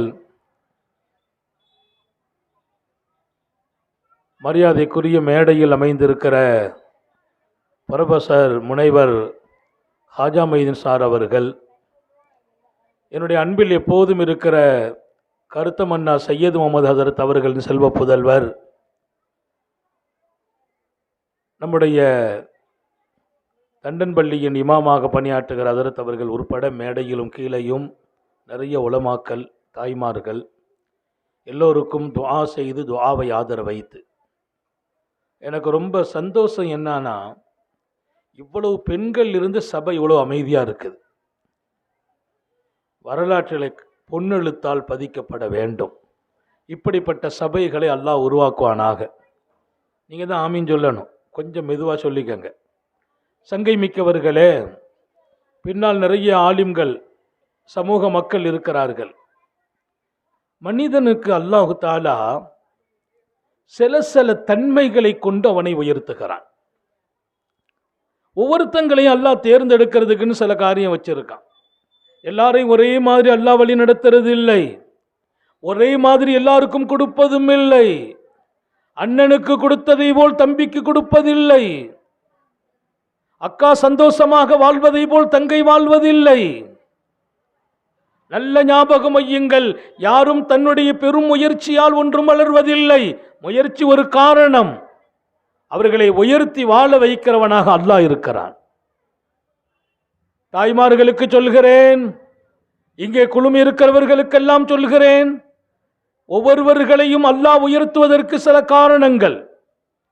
சில அடையாளங்கள், சில வாழ்க்கையின் தன்மைகள். நான் ரொம்ப பாதுகாக்க வேண்டும் என்னை, என் நாவை. பல பேர்கள் எங்கே விழுகிறார்கள், எங்கே உயர்வுகள் தடுக்கப்படுகிறார்கள்? அவர்களின் நாவுகள் உதிர்த்த சில வார்த்தைகளால். சில பேர்களுடைய வாழ்க்கையில சோதனை எங்கே வரும்? அவர்களே அந்த சோதனைக்கு காரணம், அவர்களின் வார்த்தைகளே காரணம். ஹஜ்ரத் யூசுப் நபியை பற்றி அல்லாஹ் சொன்னான், மிஸ்ர் தேச பெண்களின் ஒரு நிர்பந்தம் அவர்களுக்கு ஏற்பட்ட போது யூசுப் நபி சொன்ன வார்த்தை என்ன தெரியுமா? அஸ்ஸிஜ்னு அஹப்பு இலை. இந்த மாதிரி கஷ்ட சூழல்ல நான் போய் விழுறதை விட ஜெயிலுக்கு போனா கூட தாவல்லன்னாங்க. கொஞ்சம் ஆழமா கவனிச்சுக்கிறணும். ஜெயிலுக்கு போனா நல்லா இருக்குமே. நாங்க ஒரு நபி போற இடமா ஜெயில், சிறைச்சாலை? நபிமார்களை கொண்டு அல்லாஹ் சிறைச்சாலையில் வைப்பானா? யூசுப் நபி சிறையிலே போய் அகப்படுகிறார்கள். ஒரு நாள் அல்ல, இரு நாள் அல்ல, மாதங்கள் அல்ல, கிட்டத்தட்ட 7 வருடம். தாய்மார்கள் உஷாராக இருக்க வேண்டும். 7 ஆண்டுகள். அல்லாஹ்ட்ட ஒரு நாள் கேட்டாங்க, ரப்பே, உன்னுடைய நபித்துவத்தை உலகமெல்லாம் நாம் சொல்ல வேண்டும். 1000 மனிதர்களின் இதயங்களில் உன் நினைவை கொண்டு போட வேண்டும். அவர்களை இந்த உலகத்தினுடைய தீய சக்தியிலிருந்து பாதுகாக்க வேண்டும். அதுதானே நீ என்னை நபியாக ஆக்கினாய், ரசூலாக ஆக்கினாய். ஜெயில போய் என்னை உட்கார வச்சிட்டியப்பான்னு சொன்னான். அல்லாஹ் சொன்ன பதில், நபியே, அவசியமே இல்லை, எனக்கு அவசியமே இல்லை. உங்களை கொண்டு ஜெயிலில் வைக்கிறது எனக்கு என்ன வேலை? ஒரு நபியை கொண்டா ஜெயிலில் வைக்க போகிறேன்? இல்லை. அன்னைக்கு அந்த மக்கள், அந்த பெண்கள் உங்களை கொஞ்சம் கஷ்டப்படுத்தின போது, ஜெயிலுக்கு போனால் கூட பிரியந்தானே, நல்லா இருக்கலாமே அப்படின்னு சொன்னீங்கல்ல, உங்கள் சொல்லால் ஜெயிலுக்கு போனீங்கன்னு அல்லாஹ். அந்த மக்களினுடைய சிரமத்தை என்னை காப்பாத்திருன்னு சொன்னா காப்பாத்தி இருப்பேன், வேற எங்க வச்சு காப்பாத்தி இருப்பேன். ஜெயிலு எனக்கு பிரியம்னு சொன்னீங்களே, அந்த வார்த்தை அந்த நேரத்தில் கபூல் ஆயிட்டுங்கிறான் அல்லாஹ். சில நேரங்களில் நம்ம பேசுகிற வார்த்தை கபூல் ஆகிடும். என்ன வாழ்க்கை, இதோடு போயிட்டு போகலாமேன்னு சொல்லுவாங்க சில பேர். அடுத்த நாள் காரணமே இல்லாமல் மௌத்தாகிடுவாங்க. ஏன் மௌத்து? நோய் இல்லை, ஒன்றுமே இல்லை. அவங்க நேற்று சொன்ன வார்த்தை, ஏன் அல்லாஹ் கஷ்டமாக இருக்குது, இதோட மௌத்து தாவலியன்னு சொன்னாங்க பாருங்க, அந்த வார்த்தை. வார்த்தைகளில் பேணுதல் இருக்கட்டும். நிறைய பேர்களின் வீழ்ச்சி அவர்களின் வார்த்தைகளால். எங்கே மதரசாவில எங்கள் பெண்கள் ஆலிமாக்களாக உருவாக்குகிறோம், இப்படிப்பட்ட அழகான வாழ்க்கை கொடுத்து உருவாக்குகிறோம். நிறைய பேர் தங்களுடைய சிரமங்களை தாங்களே வாங்கி கொண்டார்கள். அதனாலதான் ஸல்லல்லாஹு அலைஹி வஸல்லம், யாரையும் சாபமிடாதீர்கள், குறிப்பாக உங்கள் பிள்ளைகளை சாபமிடாதீர்கள். உங்க பிள்ளைங்க ஏதாவது தப்பு பண்ணிட்டா நீ நல்லாவே இருக்க மாட்டேன்னு சொல்லிடாதீங்க. ஏன்? நீங்கள் சொல்ல நேரம் அது ஒப்புக்கொள்ளப்படும் நேரமாயிருந்தால் உங்க புள்ள நல்லா இல்லாம போறதுக்கு பெத்த தாயே காரணமாவீர்கள். பெத்த தாயே காரணம், தாப்பனார் காரணம். மகன் கொஞ்சம் சேட்டை பண்ணும் போது நீ ஒரு காலமும் நல்லா இருக்க மாட்டேன்னு சொல்லிட்டீங்களா, காலமெல்லாம் அப்படி ஆகிவிடுவார். நம்முடைய வார்த்தைகள் ரொம்ப முக்கியம். வீழும் இடம் எங்கே என்று தெரிந்தால் வாழும் இடத்தை நோக்கி நாம் பயணிக்கலாம். வீழ்ற இடம் எது? திருக்குரானுக்கு விளக்கம் எழுதியவர்களிலே மிகச்சிறப்பான இடம் பெற்றார் அல்லாமா இமாம் ஜமக்ஷரி. இமாம் ஜமக்ஷரி பெரிய இடம், மகத்தான ஆற்றல் மிக்க மாமேதை. அவங்க சொல்லுவாங்க, எங்க உம்மா என் மேல ரொம்ப பிரியம், எங்க உம்மா மேல நான் பிரியம். அல்லாஹ் நம்முடைய பிள்ளைங்களை அப்படி ஆக்கி வைப்பானாக. பிரியமுள்ள பிள்ளைகளா நம்ம பிள்ளை இருக்கணும், நம்ம பிரியம் காட்டணும். இன்னைக்குள்ள பிரச்சனை என்ன தெரியுமா? யாரோ பெண்கள் பேசுறீங்க, தயவு செய்து பேசாதீங்க, போனை அணைச்சி காலு கீழே போட்டுருங்க. ஒரு பெரிய சபை, 1000 வேலை விட்டுட்டுங்க உட்கார்ந்துருக்கோம். உங்களின் நலனுக்காக, எந்த ஒரு நோக்கம் எங்களுக்கு இல்லை. உங்கள் இதயத்தில் அல்லாஹ்வை கொண்டு குடி அமர்த்துங்கள், தீமைகளை விட்டு வெளியே வாருங்கள், நாவை சுத்தமாக்குங்கள். பேசாதீர்கள் பாவங்களை, பேசாதீர்கள் புறம், பேசாதீர்கள், அடுத்தவர்களை சாபமிடாதீர்கள், அது ஒரு பெரிய கெட்ட விளைவுகளை உண்டாக்கும் என்று எச்சரிக்கிறார்கள். இமாம் ஜமக்ஷரி, உம்மா மேலே எனக்கு பிரியம், எங்கள் உம்மா என் மேலே பிரியம். இன்னைக்கு நம்ம கஷ்டமெல்லாம் என்ன தெரியுமா? நம்ம புள்ள மேலே உயிரையே வச்சிருக்கோம். பாசம் காட்டி பாசம் காட்டி பாசம் காட்டி ஒரு கட்டத்தில் நாம் மோசம் போனோம். என்ன காரணம்? நம்ம கஷ்டப்படுறோம். ஒரு தகப்பனார் எங்கிட்ட சொன்னார், என் பிள்ளைய டாக்டர் ஆக்கிட்டேன் ஹதரத். இன்னைக்கும் காதில் ஒலிச்சிட்டு இருக்குது, என் பிள்ளைய டாக்டர் ஆக்கினேன், நிறைய கஷ்டப்பட்டு டாக்டர் ஆக்கினேன், காசு பணத்தை அப்படி இறைச்சி டாக்டர் ஆக்கினேன்.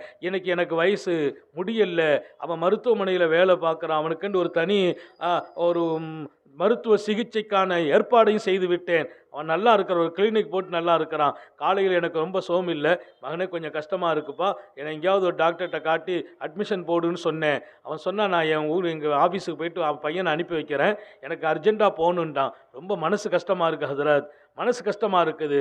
இப்படி பல தடவை நடந்து போச்சு, ஒரு அனுமதி இருக்குதா, என் மகனுக்கு நான் பத்வா செய்யலாமான்னு கேட்டார். நாங்கள் ஒரு நாள் கூட பொய் சொன்னது இல்லை. அவர் கேட்டார் என்கிட்ட, நான் பத்வா செய்யட்டுமா? எவ்வளவு கஷ்டப்பட்டு ஆளாக்குனேன், டாக்டர் ஆக்குனேன், எனக்கு ஒரு ஊசி போடக்கூட அவன் தயார் இல்லை. அதனால தான் சொன்னேன், எங்கேயாவது டாக்டர்கிட்ட என்னை கொண்டு காட்டுப்பான்னு சொன்னேன். நான் என்னுடைய ஊழியரை அனுப்பி வைக்கிறேன்னு போயிட்டான் ஹதரத். மகனை டாக்டர் ஆக்கி தகப்பன் நான் வேதனையில் கிடந்து தவிக்கிறேன், என்னை அவன் திரும்பி கூட பார்க்கவில்லை. நான் சொல்லுகிறேன், உங்கள் பிள்ளைகள் மீது அன்பு காட்டுங்கள், அது தவறு இல்லை. உங்கள் மீது அன்பு காட்ட கற்றுக் கொடுங்கள், உங்கள் மீது அன்பு காட்ட கற்றுக் கொடுங்கள். தாயின் அருமை சொல்லி வளருங்கள், தந்தையின் பெருமையை சொல்லி வளருங்கள். எங்களுக்கெல்லாம் எங்கள் வாப்பா அம்மாவுடைய துவா, நான் நல்லா இருக்கிறேன். எங்கள் உம்மா அவங்களுக்கு சாப்பாடு கடைசி நேரம் வரைக்கும் என் கையால் எடுத்து ஊட்டி விடுவேன். அம்மா நல்லா இருந்தாங்க, கை நல்லா இருக்கும், எடுத்து ஊட்டுவேன்.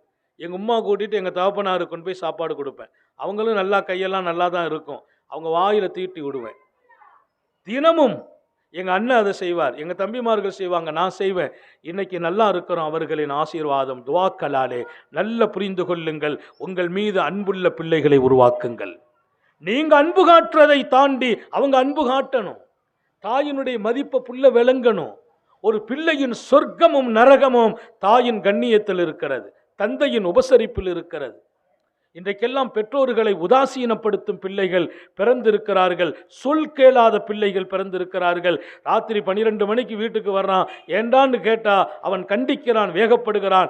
ஒரு தந்தை இப்படியே சொன்னார், அவன் உம்மாட்ட சொன்னானா, உங்க மாப்பிள்ளைகிட்ட சொல்லி வை, எங்க வாப்பாட்ட சொல்லி வை, ஒரே வீட்டில் சண்டை போடுறார், நான் பிந்தி வந்தா சத்தம் போடுறார், ஒன்று அவர் வீட்டில் இருக்கணும் அல்லது நான் வீட்டில் இருக்கணும். யார் பேசுகிறார்? மகன். ஒன்று அவர் வீட்டில் இருக்கணும் அல்லது நான் இருக்கணும். எங்கே இந்த பேச்சு உருவானது? இந்த தைரியம் எப்படி கிடைத்தது? இந்த ஆணவம் நம்முடைய பிள்ளைகளுக்கு எங்கே உருவானது? நீங்கள் காட்டிய அன்பால் உங்கள் மீது அன்பு காட்ட வேண்டும் என்று கற்றுக் கொடுக்காமல் போனதாலே. பாசங்களை கொடுங்கள், பாசம் காட்டவும் சொல்லிக் கொடுங்கள், மறந்து விடாதீர்கள். இமாம் ஜமக்ஷரி சொன்னார், ரொம்ப கரெக்டான நேரத்தில் முடிப்பேன், ஏன்னா நேரம் ரொம்ப முக்கியம். ரொம்ப நேரம்ல உங்களை உட்கார வைக்க மாட்டோம். அல்லாஹ் இந்த நாவல பேசுவான், எது உங்களுக்கு அவசியமோ அதை பேசுவான். எடுங்கள், வாழுங்கள், விட்டு விடாதீர்கள். இமாம் ஜமக்ஷரி சொன்னார், எங்கள் உம்மா மேலே எனக்கு பிரியம், என் மேலே எங்கள் உம்மாவுக்கு பிரியம். ஒரு நாள் நான் சின்ன பிள்ளையா இருக்கிறேன், எங்கள் வழக்கத்தில் குருவி விளையாட்டு விளையாடுவோம். குருவி இருக்கு பாருங்க, அந்த குருவி காலில் கயிறை கட்டி அப்படியே அதை ஓடுவேன், அது அப்படியே போவும், அப்படியே இழுப்பேன், அப்படியே போவும் இழுப்பேன். எங்கள் உம்மா ஒரு நாள் சொன்னாங்க, மவனே உயிரோடு விளையாடாதம்மா, அது பாவம் அறியாத புள்ள, குருவிக்கு என்ன தெரியும், அது காலில் கயிறை போட்டு எடுத்து நீ இழுக்கிறியா, அது கஷ்டமா இருக்குமா இல்லையா, கஷ்டமா இருக்குமா இல்லையா அப்படின்னு எங்க உம்மா சொன்னாங்க. ஆனா எனக்கு அது பெருசா தெரியல. தாய் சொல்றாங்க, இப்போ நம்ம பிள்ளைங்கெல்லாம் சும்மா விளையாட்டு பொருள் வச்சு விளையாடுறாங்க, அவங்க குருவியே பிடிச்சி உயிர் உள்ள குருவியை காலில் கயிறை கட்டி விடுவாங்க, அது அப்படி போகும், பறக்கும், இழுத்து விடுவாங்க. அந்த மாதிரி விளையாட்டு விளையாடாதே, ஒரு உயிரோடு விளையாடாதேன்னு சொன்னாங்க. எனக்கு சின்ன பிள்ளைனால என்னால் அதை எடுத்துக்க முடியல. ஒரு நாள் குருவி கயிறை கட்டி விளையாடினேன், தெருவில் போய் விளையாடுறேன், அங்கே ஒரு பொந்துக்குள்ளே போய் குருவி நுழைஞ்சிட்டு கீழே இருக்கிற ஒரு துவாரத்துக்குள்ளே போயிட்டு அப்படி இழுத்தேன், அது வரலை. 2வது இழுத்தேன், வரலை. 3வது கொஞ்சம் சுண்டி இழுத்தேன், கால் ஒடிஞ்சு வந்துட்டு, குருவி கால் ஒடிஞ்சு போச்சு. நேராக எங்கள் உம்மாட்ட போய் சொன்னம்மா, இப்படி விளையாடினம்மா, அது பொந்தில் போய் உட்காந்துட்டு இழுத்தேன், வரலை. மீண்டும் இழுத்தேன், 2வது 3வது இழுக்கும்போது கால் ஒடிஞ்சிட்டுன்னு. எங்கள் உம்மா உடனே வருத்தப்பட்டு சொன்னாங்கம்மா, அவனை என்ன வேலை செய்த, எத்தனை தடவை தடுத்தம்பா, உன் கால் ஒடிஞ்சா எப்படி இருக்கும்னு கேட்டாங்க. உன் கால் ஒடிஞ்சா எப்படி இருக்கும்னு எங்கள் அம்மா கேட்டாங்க. பதுவா செய்யலை, உன் கால் ஒடியணும்னு சொல்லலை, உன் கால் ஒடிஞ்சா எப்படி இருக்குன்னு கேட்டாங்க. அவர் சின்ன பிள்ளையில தன் சொந்த சரிதை எழுதுகிறார்.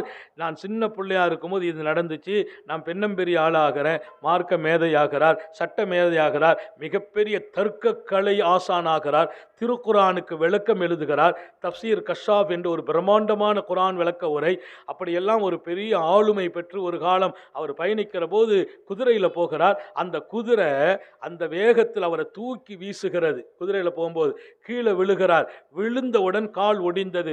அவங்க பார்க்குறாங்க, எழுந்திருக்க முடியல, கால் ஒடிஞ்சிச்சு. இது எப்போ? 4 வயசுல அம்மா சொன்னாங்க உன் கால் ஒடிஞ்சா எப்படி இருக்குண்டு. இன்னைக்கு அவங்க 40 வயசை தாண்டி கீழே விழுந்து கால் ஒடிஞ்சிச்சு. அவங்க சொன்னாங்களாம், ஹாதா துவா உம்மி, எங்க உம்மா செய்த துவா நடந்துட்டுன்னாங்களாம்.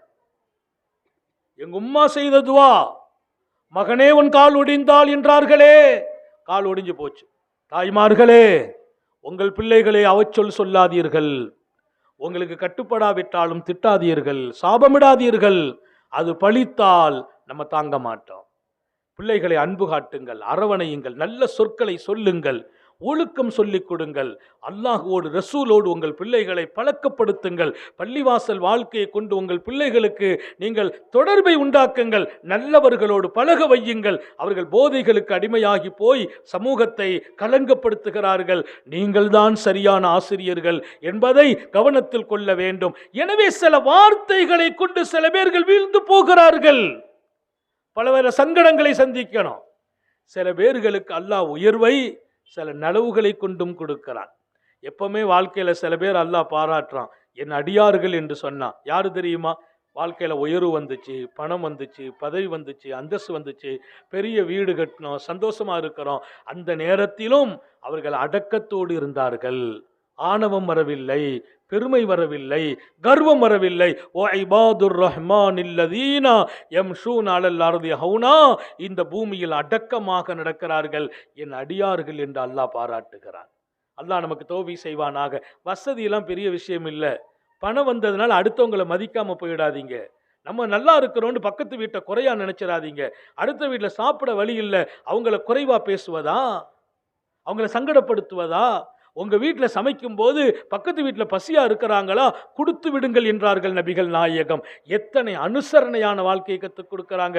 அக்கம் பக்கத்தில் உள்ளவர்கள் தான் உங்களின் சொர்க்கத்தின் சாட்சியாளர்கள் என்றார்கள். நீங்க சொர்க்கம் போகணுமா, உங்க பக்கத்து வீட்டுக்கார்ட்ட கேட்பானா அல்லாஹ், அவர் எப்படி நடந்தார், நல்ல மாதிரியா நடந்தார், நல்ல மனுஷன் சொன்னா நீங்க சொர்க்கவாசின்னாங்க. அல்லாஹ் உங்களை நல்ல மனுஷனா தேர்ந்தெடுக்கணும்னா உங்களை சுத்தி இருக்கிறவங்க நல்ல மனுஷன் பேர் சொல்லணும், நல்ல மனுஷன்னு சொல்லணும்.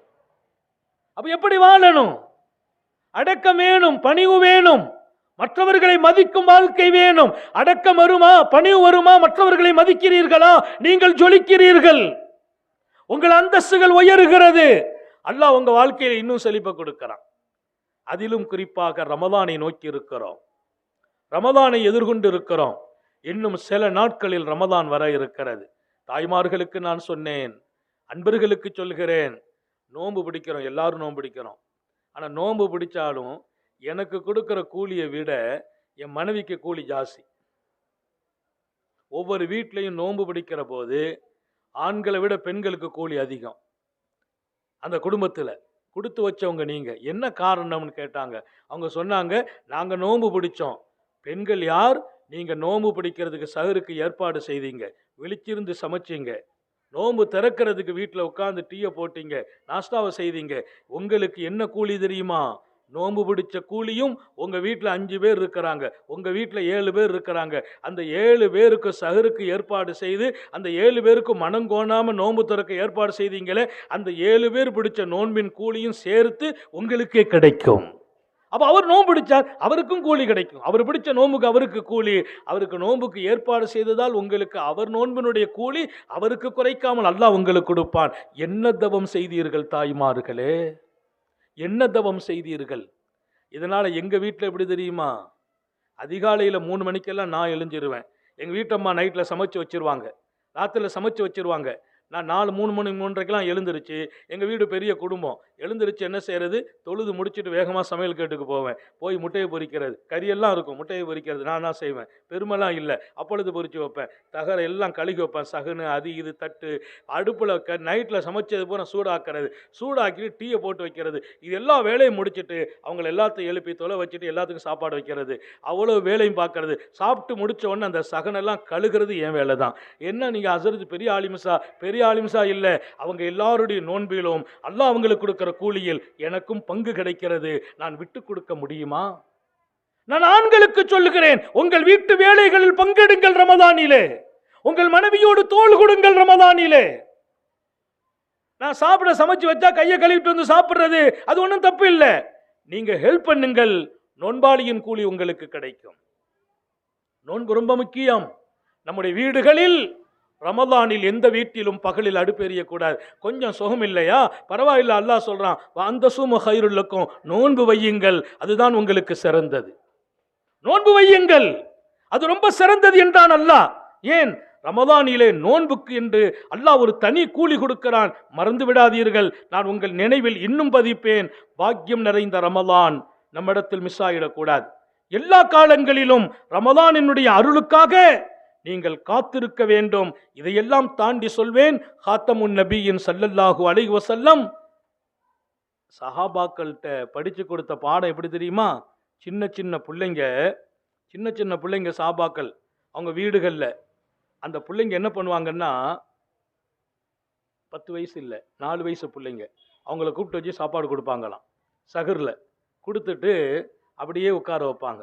அப்படியே உட்காரு, காலையில் எழுந்திரிச்சு அந்த பிள்ளைங்களை அப்படியே கொஞ்சம் வெளியில் கூட்டு போகிறது, சஹாபாக்கள் வெளியில் கூட்டு போகிறது, அப்படி இப்படிமா அவங்க நினைவுகளை உண்டாக்குறது. இன்னும் கொஞ்சம் நேரத்தில் நோம்பு திறந்துடலான்னு சொல்லி அப்படி முசுபியான ஹதீஸில் வருது. சஹாபாக்களுடைய வரலாற்றிலே எங்கள் வீட்டு சிறுவர்களை நாங்கள் நோன்பாக ஆக்கினோம்.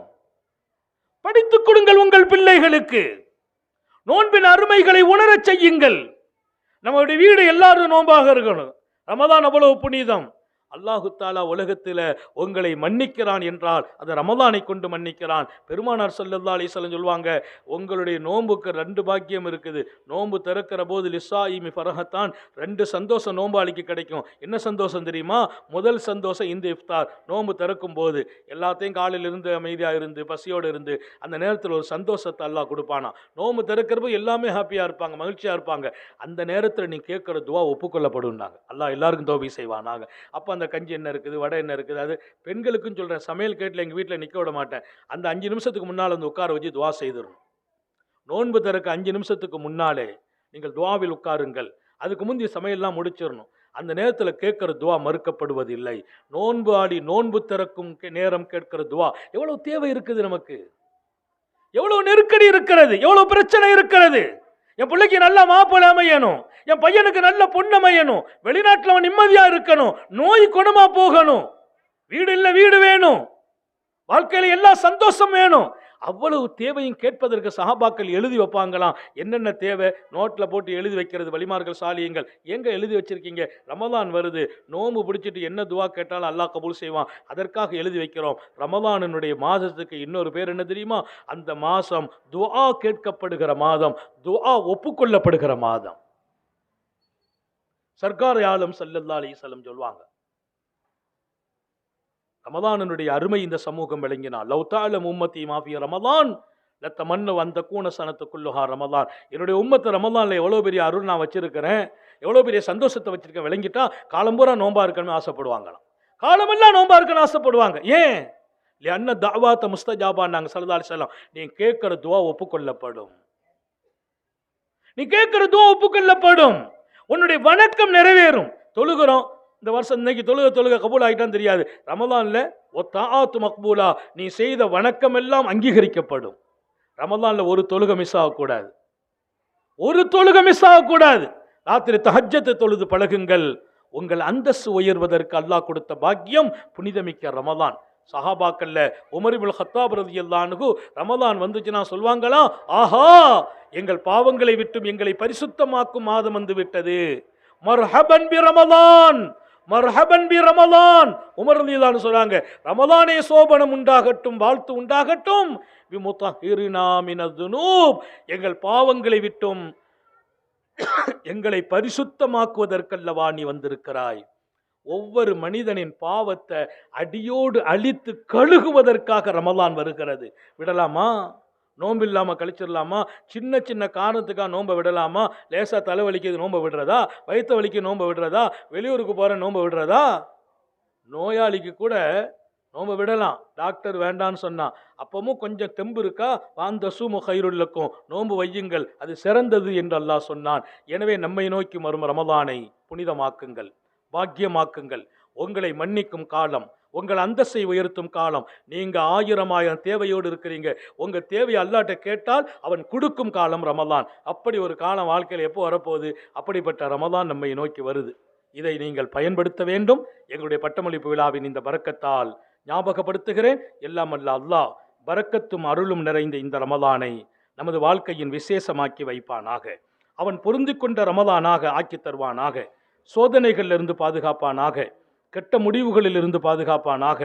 விடும் மூச்சும் எழும் பேச்சும் அவன் சிந்தனையாக்குவானாக. ஓடும் இரத்தத்திலும் அவன் அன்பை கலந்து ஓடச் செய்வானாக. ரமலானை பற்றி நன்கு விளங்கணும். இன்ஷா அல்லாஹ் பிப்ரவரி 11 வாவர் பள்ளிவாசலில் பெண்களுக்காக இஷா தொழுகைக்கு பின்னால் ரமலானை பற்றி வச்சுருக்கோம் பயான். ஞாபகம் வச்சுங்க, நீங்கள் எல்லாம் ரபியுல் அவ்வல்ல வந்து பழகினவங்க. அதனால தான் மக்ரிபுல் அசர்லாம் வைக்கல. இஷா தொழுதுட்டு சரியாக 8 மணிக்கு நைட்டில் பயான் உங்களுக்கு. இதே டைம் வரக்கூடிய 11 ஞாபகம் வச்சுக்கோங்க. 11 அடுத்த மாதம் தான், பிப்ரவரி 11 புதன்கிழமை. பிப்ரவரி 11 குறித்து வச்சுக்கோங்க டைரியில். தாய்மார்கள் அங்கே வந்துருங்க. ரமலான்னா என்ன, ரமலானில் என்னெல்லாம் வச்சுருக்கான் அத்தனையும் விளக்கப்படும். ரமலானை வருக என்ற உங்களுக்கான ஒரு ஏற்பாடை செய்திருக்கிறோம். அதே மாதிரி ரமலான் 30 நாளும் வாவர்பல்ல லொஹருக்கு பின்னால் பயான் நடக்கும். 30 நாளும் லொஹருக்கு பின்னால். பெண்களுக்கும் அனுமதி. நிறைய பெண்கள் வந்துகிட்டு இருக்கிறாங்க. நீங்கள் அதை பயன்படுத்துங்கள். ஒவ்வொரு நாளும் நான் பரிசுத்தமாகுவதற்கு இன்ஷா அல்லாஹ் நல்ல விஷயங்களை கேட்டுக்கிட்டே இருக்கணும். அப்படி ஒரு நல்ல பாக்கியம் உங்களுக்காக இருக்கிறது. அதையெல்லாம் நீங்கள் பயன்படுத்தி நான் சொன்ன வார்த்தைகள், அல்லாஹ் என் நாவில் பேசிய வார்த்தைகளை எடுங்கள்.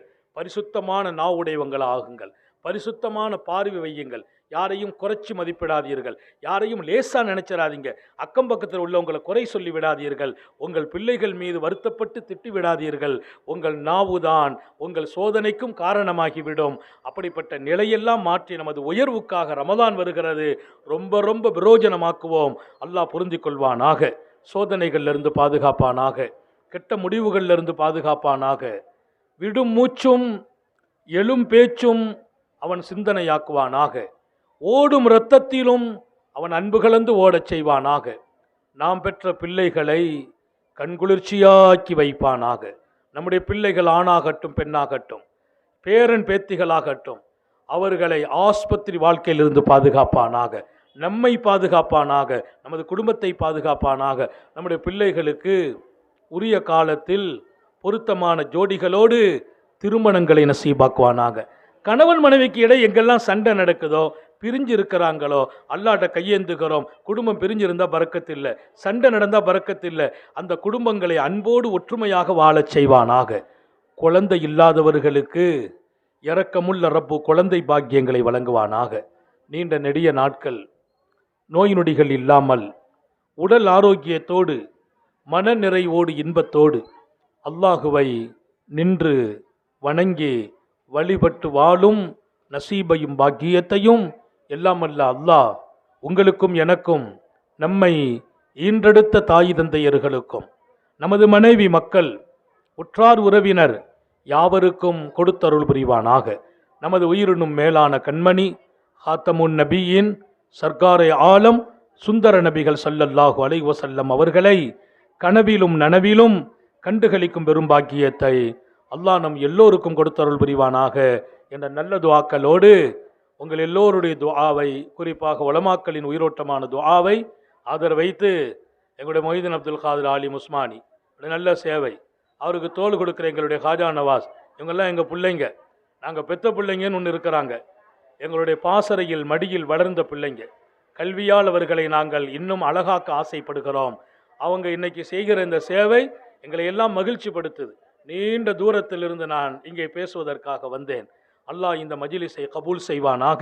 இந்த 11ஆம் தேதி வாவூர்பள்ளி மஜ்லிஸுங்கிறது பெண்களுக்காக, ஆண்களுக்கும் தனி இடம் உண்டு.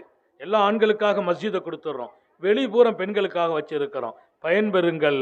ரமலானை அவன் பொருந்தி கொண்ட நாளாக, நம்ம வாழ்க்கையின் சந்தோஷத்தை கொடுக்கும் நாளாக ஆக்க அல்லாஹ் அருள் புரிவானாக. வாஹிரு தஅவானா அனில் ஹம்துலில்லாஹி ரப்பில் ஆலமீன். அஸ்ஸலாமு அலைக்கும் வரஹ்மத்துல்லாஹி வபரகாத்து. அல்ஹம்துலில்லாஹ். ஜஸாக்குமுல்லாஹு கைரன் கசீரன் ஃபித்தாரின். ஹஸரத் அவர்கள் நல்ல பல கருத்துக்களை நமக்கு சொல்லி தந்திருக்கிறார்கள். ஹஸரத் அவர்கள் சொல்லி தந்ததை போல நம்முடைய வாழ்க்கையை அமைத்து கொள்ள அல்லாஹ் அருள் புரிவானாக. ஹஸரத் அவர்களுக்கும் அவர்களுடைய குடும்பத்தார்கள், சந்ததிகள் அனைவருக்கும் நோய் நொடி இல்லாத வாழ்க்கையையும் நீண்ட ஆயுளையும் அல்லாஹ் நசீபாக்குவானாக. ஈருலகத்தினுடைய எல்லா நற்பாக்கியங்களையும் அல்லாஹ் நிரப்பமாக்கி தந்தருள்வானாக என்று ஹஸரத் அவர்களிடம் துவாவையும் ஆதரவு வைத்தவர்களாக அல்ஹம்துலில்லாஹ். தற்போது சனதுகள் வழங்கக்கூடிய நிகழ்ச்சி தொடங்குகிறது. சனதுகள் பெறக்கூடிய மாணவியர்களுடைய குடும்பத்தார்கள் யார் சனதுகள் வாங்க இருக்கிறார்களோ அவர்கள் முன்னாடி வந்துருங்க. நம்ம கிட்டத்தட்ட 45 பேருக்கு சனது கொடுக்க வேண்டியது இருக்குது. இது முதல் கொஞ்சம் அமைதியாக முதல்ல 45 பேர் சனது வாங்க வேண்டியது இருக்குது. சனது பெறக்கூடியவர்கள் முன்னாடி வந்துருங்க. எல்லாரும் முன்னாடி வந்து தயவு செஞ்சு வழியை அடைச்சிட வேண்டாம். ஏறி இறங்குறதுக்கான வழியையும் கொஞ்சம் விட்டு வச்சுக்கோங்க.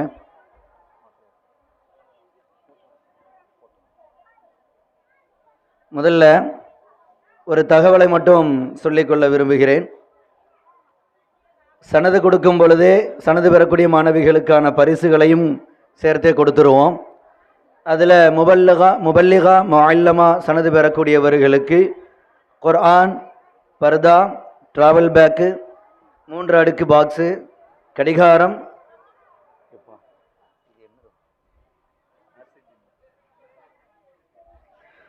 அரிசி டின்னு, ஒரு பிளேட்டு, கிட்டத்தட்ட 7 பரிசு பொருட்கள் அதில் இருக்கும். ஆலிமா ஃபாதிலா சனது பெறக்கூடியவர்களுக்கு 1 மட்டும் ஒரு குர்ஆனுடைய பாக்ஸ் மட்டும் எக்ஸ்ட்ராவாக இருக்கும். பரிசு பொருள் தந்த அதற்கு உதவியாக இருந்த எல்லா நல்ல உள்ளங்களுக்கும் நன்றியை தெரிவித்துக் கொள்கிறோம். முதலாவதாக சனது பெறக்கூடியவர்களுக்கு ஹஸரத் அவர்கள் சனதுகளை வழங்குவார்கள். மாலை நேர ஃபாதிலா பட்டம் பெறும் மாணவி ஹாஜா முஹைதீன் அவர்களுடைய மகளார் கே ஆயிஷா ரீம் ஃபாதிலா ஆலியா இவர்களுக்கான சனதை கண்ணியத்திற்குரிய சையத் குதுபுத்தீன் ஆலி மன்பழி ஹஸரத் அவர்கள் பெறுவார்கள்.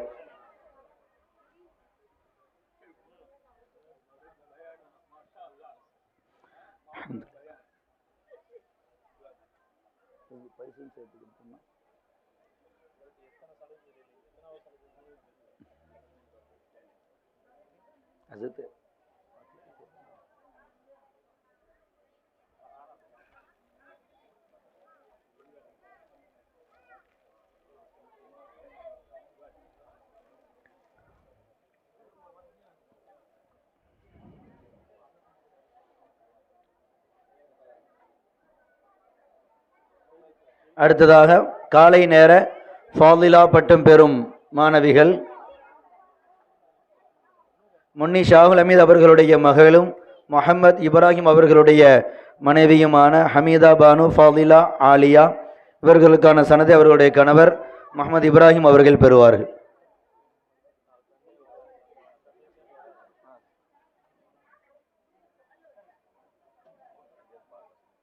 அடுத்ததாக எம்எஸ் முஹைதீன் அவர்களுடைய மனைவியும் முஹம்மது அலி அவர்களுடைய மகளுமான அனீஸ் ஃபாத்திமா ஃபாதிலா ஆலியா இவர்களுக்கான சனதை அவர்களுடைய தந்தை AK முஹம்மது அலி அவர்கள் சனதையும் பரிசு பொருளையும் பெறுவார்கள்.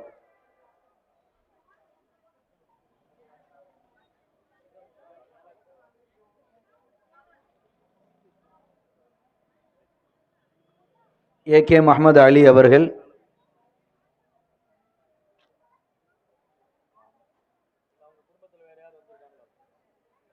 அனீஸ் ஃபாத்திமா ஃபாதிலா அலியாவுடைய குடும்பத்தில் வேற யாரும்? சரி, அடுத்ததாக மாலை நேர ஆலிமா பட்டம் பெறும் மாணவிகள் மௌலவி எம் அப்துல் ரஹ்மான் தாவூதி ஹசரத் அவர்களுடைய மகளார் கே ஆயிஷா சமீஹா ஆலிமா ஆலியா. சனது பெறுபவர் ஹசரத் அவர்கள், அப்துல் ரஹ்மான் தாவூதி ஹசரத் அவர்கள். இரண்டாவதாக அப்துல் ஹக் அவர்களுடைய மகளும் மௌலவி அப்துல் காதிர் மொஹீதீன் அப்துல் காதிர் உஸ்மானி நம்முடைய மதரசாவினுடைய முதல்வர் அவர்களுடைய மனைவியுமான ஷஃபீகா பானு. இவர்களுக்கான சனதை அவர்களுடைய மாமனார் டி ஏ ரசூல் மைதீன் அவர்கள் பெறுவார்கள்.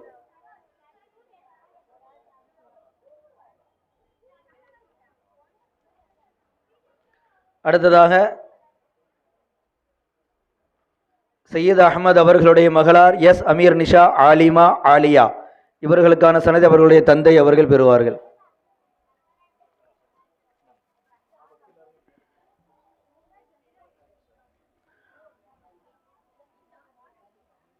அடுத்ததாக எஸ் ஜிந்தா மதார் அவர்களுடைய மகளார்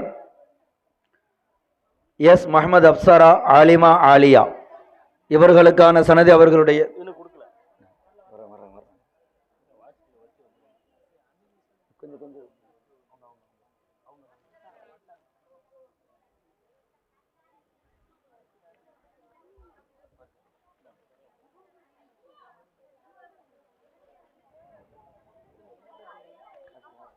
முகமது அப்சாரா ஆலிமா அலியா அவர்களுடைய சனதை அவர்களுடைய தந்தை அவர்கள் பெறுகிறார்கள். ஜிந்தா மதார் அவர்கள். ஆமாதான்.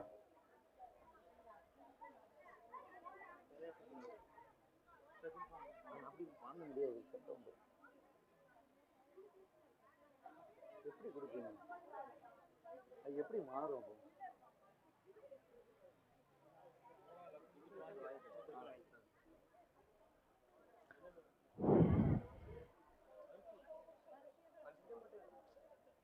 என்ன கவனம்?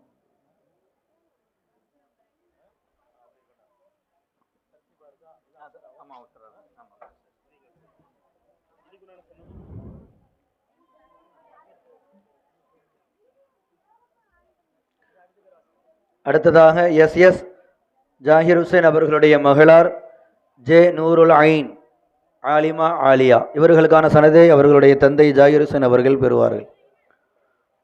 அடுத்ததாக பி ஹசன் மைதீன் அவர்களுடைய மகளார் ஃபாத்திமா தில்ஷாத் ஆலிமா ஆலியா. இவர்களுக்கான சனதி அவர்களுடைய மாமா BA முஹம்மது மைதீன் அவர்கள் பெறுவார்கள்.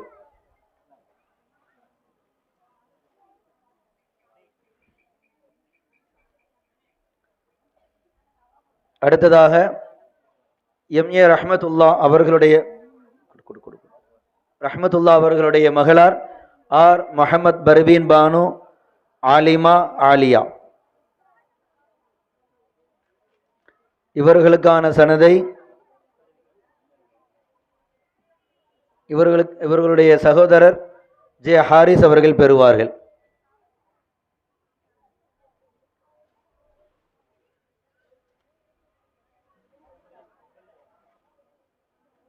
அடுத்தது ஈவினிங் முபல்லிகா. ஓகே, கரெக்டாக வைங்கன்னா வரிசையாக வச்சுருங்க. அடுத்த சனத் மாலை நேர முபல்லிகா சனது பெறும் மாணவிகள் ஏ ஷாகுல் ஹமீத் அவர்களுடைய மகளார் எஸ் பெனாசிர் பானு முபல்லிகா ஆலியா.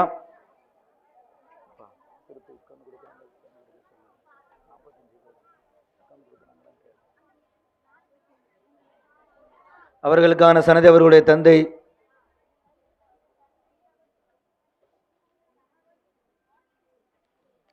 அடுத்தது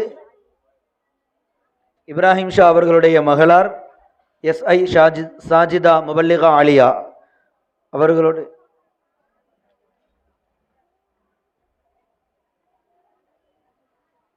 அடுத்தது SM அப்துல் சலீம் அவர்களுடைய மகளார் SA முஹம்மது ஃபாத்திமா முபல்லிகா ஆலியா. அவர்களுடைய சனதை அவர்களுடைய மாமா அப்பா அல்ஹாஜ் சையீத் மூசா அவர்கள் பெறுவார்கள்.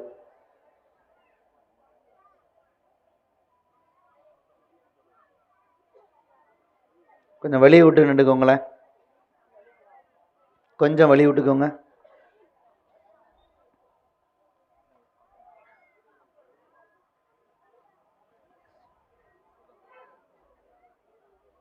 அடுத்ததாக SM அப்துல் சலீம் அவர்களுடைய மகளார் எஸ்ஏ முகமது ஹுமைரா முபல்லிகா ஆலியா அவர்களுக்கான சனதையும் அவர்களுடைய மாமா அப்பா அல்ஹாஜ் சையத் மூசா அவர்கள் பெறுவார்கள். அடுத்தது அவங்க தான்.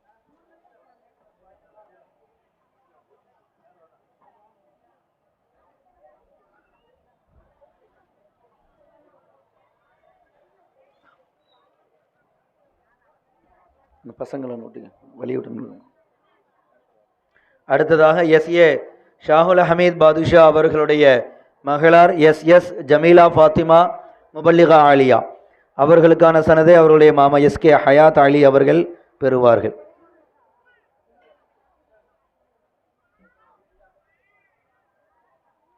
அடுத்ததாக எஸ் முஹம்மது ஹுசைன் அவர்களுடைய மகளார் எம் ஆயிஷா சித்திகா முபல்லிகா ஆலியா அவர்களுக்கான சனதை அவர்களுடைய தந்தை எஸ் முகமது ஹுசைன் அவர்கள் பெறுவார்கள்.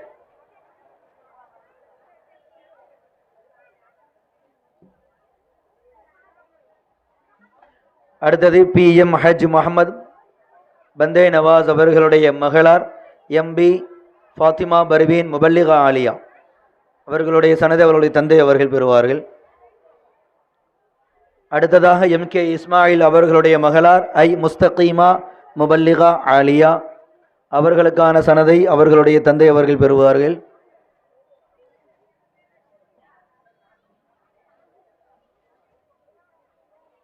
அடுத்ததாக பி எஸ் முகமது அபூபக்கர் அன்சாரி அவர்களுடைய மகளார் பி எம் முகமது பரீரா முபல்லிகா ஆலியா அவர்களுடைய சனதை அவருடைய தந்தை அவர்கள் பெறுவார்கள்.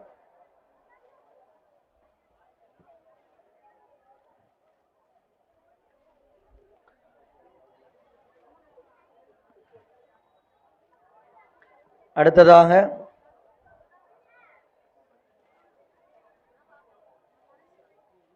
கே எம் முஹைதீன் அப்துல் காதிர் அவர்களுடைய மகளார் கே எம் இஸ்ரா முபல்லிகா ஆலியா அவர்களுக்கான சனதை அவர்களுடைய தந்தை அவர்கள் பெறுவார்கள்.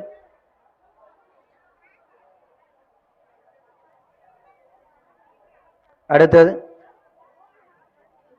முத்து கோதர் முஹைதீன் அவர்களுடைய மகளார் எம் சஹானா பானு முபல்லிகா ஆலியா அவர்களுக்கான சனதை அவர்களுடைய தந்தை அவர்கள் பெறுவார்கள்.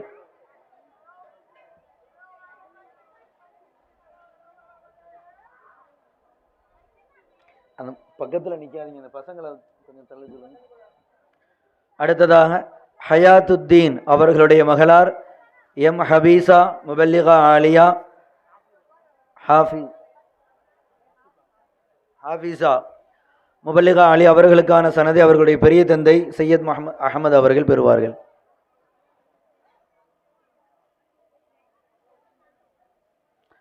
அடுத்தது எஸ் முகமது ஹுசைன் அவர்களுடைய மகளார் எம் அலிஷா ரீனா முபல்லிகா ஆலியா அவர்களுக்கான சனதை அவர்களுடைய தந்தை அவர்கள் பெறுவார்கள்.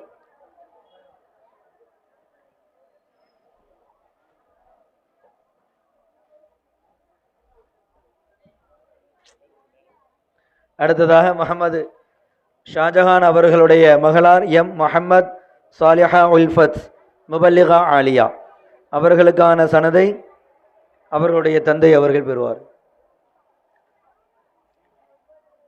அடுத்தது எம் அபூபக்கர் அவர்களுடைய மகளார் ஏ நசீபா முபல்லிகா ஆலியா அவர்களுக்கான சனதை அவர்களுடைய மாமா முகமது ஷாஜஹான் அவர்கள் பெறுவார்கள்.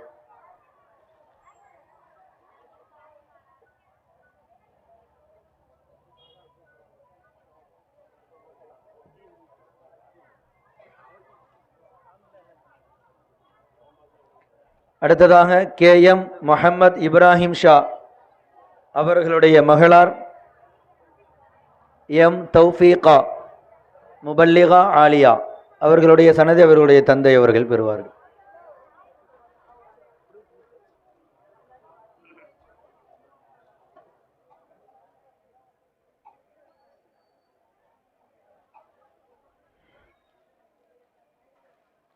அடுத்ததாக கே எம் காதர் முஹீதீன் அவர்களுடைய மகளார் கே கே மாஜிதா முபல்லிகா ஆலியா அவர்களுடைய சனதை அவருடைய தந்தை அவர்கள் பெறுவார்.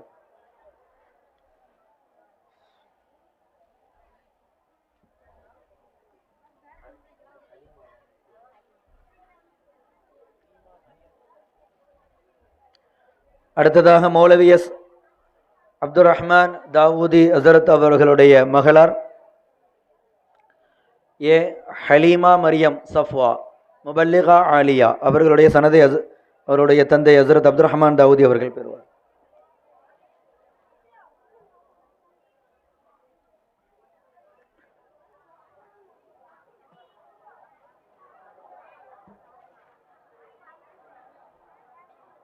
அடுத்ததாக எம் அப்துல் காதர் அவர்களுடைய மகளார் ஏ மாரிஃபா ஃபாத்திமா முபல்லிகா ஆலியா அவர்களுடைய சனதை அவர்களுடைய தந்தை அவர்கள் பெறுவார்கள்.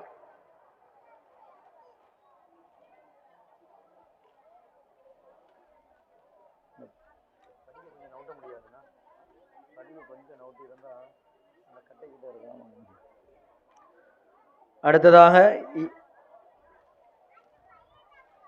டிஹெச் ஷாஹுல் ஹமீத் அவர்களுடைய மகளார் டிஎஸ் முபீனா முபல்லிகா ஆலியா அவர்களுடைய சனது அவர்களுடைய தந்தை அவர்கள்.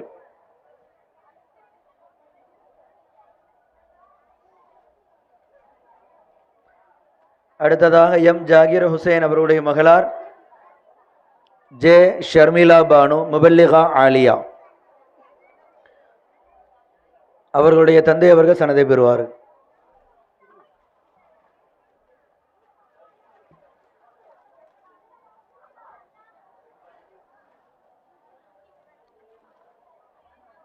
அடுத்ததாக எம் கே இஸ்மாயில் அவர்களுடைய மகளார் சனா ஃபாத்திமா முபல்லிகா ஆலியா அவர்களுக்கான சனதை அவர்களுடைய தந்தை பெறுவார்கள்.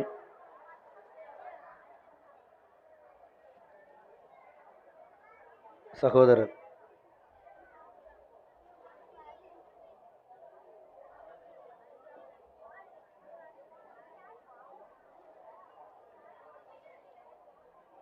அடுத்ததாக ஏ சையத் அஹமது அவர்களுடைய மகளார் எஸ் ஷர்மின் உமாமா முபல்லிகா ஆலியா அவர்களுக்கான சனதை அவர்களுடைய தந்தை சையத் அஹமது அவர்கள் பெறுவார்கள்.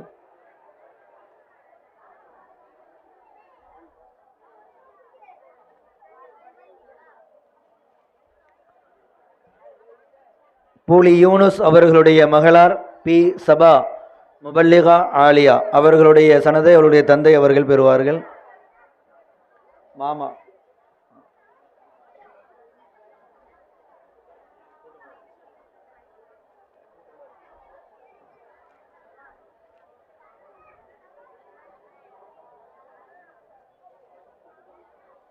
எம் அப்துல் ரஃபீக் அவர்களுடைய மகளார் ஏ முஹம்மத் வசீமா முபல்லிகா ஆலியா அவர்களுடைய சனதி அவர்களுடைய சகோதரர் முஹம்மத் சாலிஹ் ஃபைசல் அவர்கள் பெறுவார்கள்.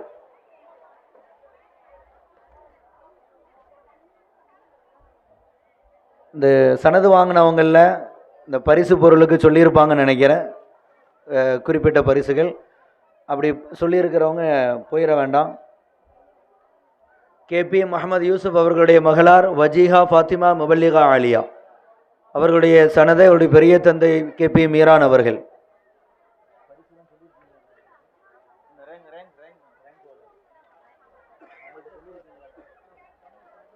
அதாவது ரேங்க் ஹோல்டர்ஸ், அவங்களுக்கு இது சனதை முடிச்சதுக்கப்புறம் அந்த ரேங்க் ஹோல்டர்ஸுக்கு பரிசுகள் வழங்கப்படும்.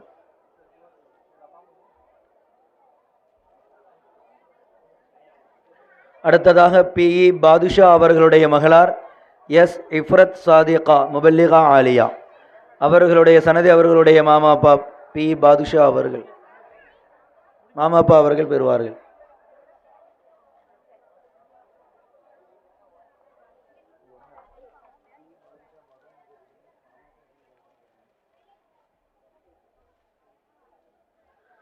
அடுத்ததாக முபல்லிகா சனது பெறக்கூடிய தாய்மார்கள், காலை நேர முபல்லிகா சனது பெறக்கூடியவர்கள் கேஎம்ஏ முகமது யூசுப் அன்சாரி அவர்களுடைய மனைவியார் கேஎம் அமானுல்லா அவர்களுடைய மகளார் எம் ஹமீது ஃபாத்திமா முபல்லிகா அலி அவர்களுடைய கணவர் அவர்கள் சனதை பெறுவார்கள்.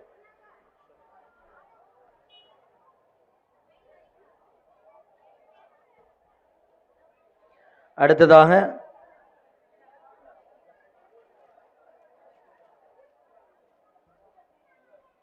பாலிர் மைதீன் அவர்களுடைய மகளும் எஸ் இஸ்மாயில் அவர்களுடைய மனைவியுமான ரஷீதா பானு முபல்லிகா ஆலியா அவர்களுக்கான சனது அவர்களுடைய மாமனார் எம்ஏ ஷாவுல் அமீத் அவர்கள் பெறுவார்கள்.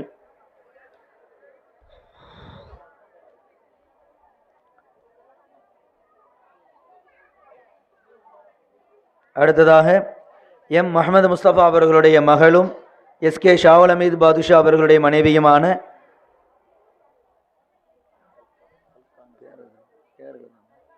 சல்கா நஸ்ரீன் அவர்கள் முபல்லிகா ஆலியா அவர்களுடைய சனது அவருடைய கணவர் எஸ்கே ஷாவல் அமீது பாதுஷா அவர்கள் பெறுவார்கள்.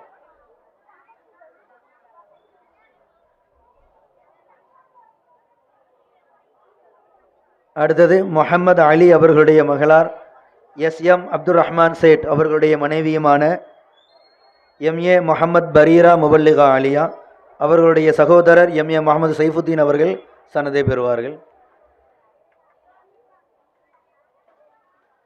அடுத்தது அப்துல் காதிர் அவர்களுடைய மகளார் அபுபக்கர் சித்திக் அவர்களுடைய மனைவியுமான ஜஹரா முபல்லிகா ஆலியா அவர்களுடைய சனதை அவருடைய மாமனார் அப்துல் முத்தலிப் அவர்கள் பெறுவார்கள்.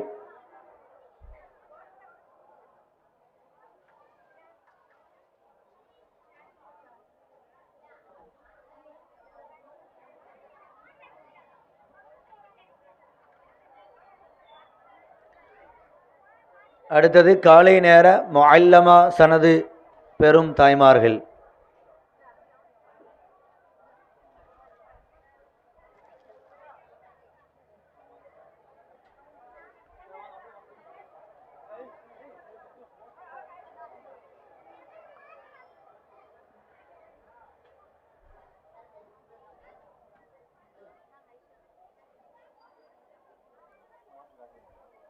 கேஎம் அமானுல்லா அவர்களுடைய மகளும் எம்எம் முத்தலிப் அவர்களுடைய மனைவியுமான எம் மேராஜ் முஅல்லமா ஆலியா அவர்களுடைய சனதை அவருடைய கணவர் அவர்கள் பெறுவார்கள்.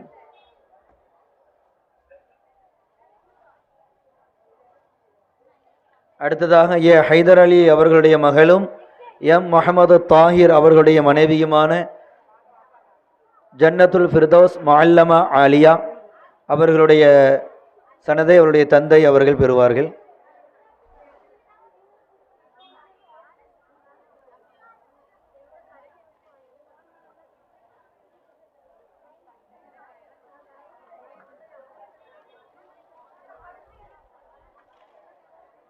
அடுத்ததாக தாசீன் அவர்களுடைய மகளும் சையீது புகாரி அவர்களுடைய மனைவியுமான ஆயிஷா பானு முஅல்லமா ஆலியா அவர்களுக்கான சனதை அவர்களுடைய கணவர் சையீத் புகாரி அவர்கள் பெறுவார்கள்.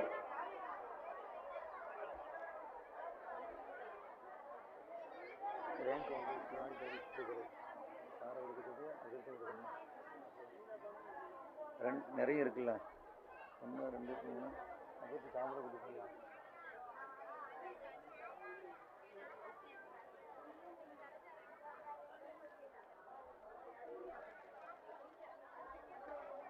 நடைபெற்ற இறுதித் தேர்வில் சிறந்த மதிப்பெண்கள் பெற்ற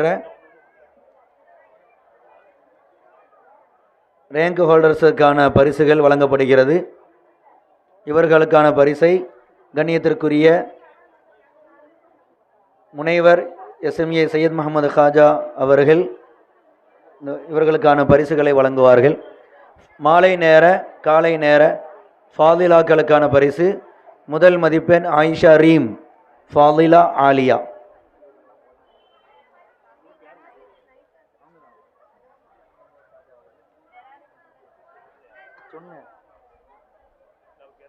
அடுத்ததாக ஹமீதா பானு ஃபாதிலா ஆலியா. ஹமீதா பானு ஃபாதிலா ஆலியா. அடுத்ததாக ஆலிமா பிரிவில் முதல் மதிப்பெண் ஆயிஷா சமீஹா ஆலிமா ஆலியா. இரண்டாவது ஷஃபீகா பானு ஆலிமா ஆலியா அமீர் நிசா ஆலிமா ஆலியா.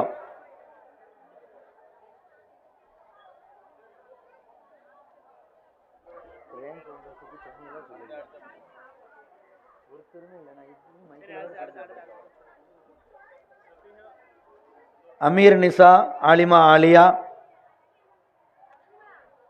அடுத்ததாக முபல்லிகா மாலை நேர பிரிவில் முதல் மதிப்பெண் எஸ் பெனாசிர் பானு முபல்லிகா ஆலியா. ஷஃபீகா பானுக்கான கொடுத்துருங்க. ஷஃபீகா பானு.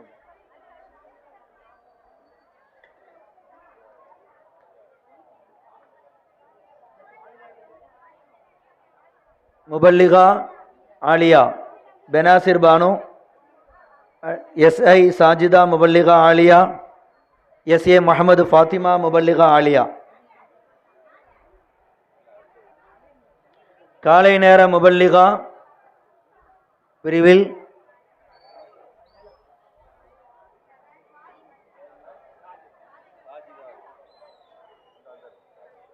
சாஜிதா,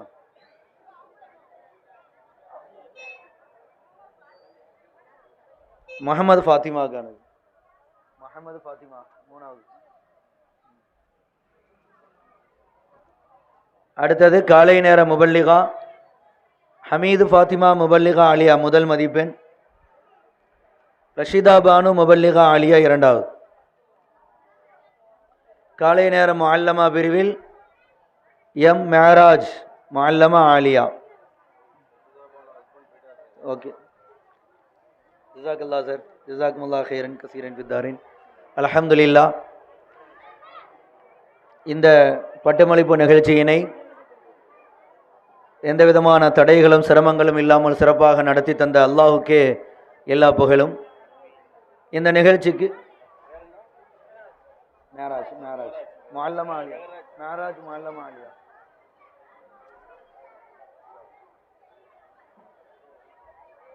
இந்த விழாவிற்காக உடலாலும் பொருளாலும் உதவிகள் புரிந்து நேரத்தையும் தந்த அனைத்து நல் உள்ளங்களுக்கும், சிறப்பான முறையில் ஓதி பட்டம் பெற்ற ஆலிமா, முபல்லிகா, முஅல்லமா, ஃபாதிலா, அனைத்து சனது பெற்ற மாணவியர்களுக்கும் அவருடைய குடும்பத்தார்களுக்கும், இந்த விழாவிலை சிறப்பித்து தருவதற்காக ஆரம்பத்திலிருந்து இறுதி வரையிலும் அமைதி காத்திருந்து பொறுமையாக இருந்த அனைத்து ஜமாத்தார்கள், சகோதரர்கள், தாய்மார்கள், சகோதரிகள் அனைவருக்கும், அது மட்டுமின்றி சிறப்புரையாற்றிய எங்களுடைய ஆசிரியர் தந்தை எஸ்எஸ் ஹைதர் அலி மிஸ்பாஹி ஹசரத் அவர்களுக்கும், வாழ்த்துறை வழங்கிய உலமா பெருமக்களுக்கும், கணிதற்குரிய சையத் முகமது ஹாஜா சார் அவர்களுக்கும், அனைத்து வாலண்டியர்ஸ் உதவியாளர்களுக்கும், மைக்குக்கு உதவிய எங்களுடைய நண்பருக்கும், எங்களுடைய கேமரா நண்பர்களுக்கும், எல்லா நல் உள்ளங்களுக்கும்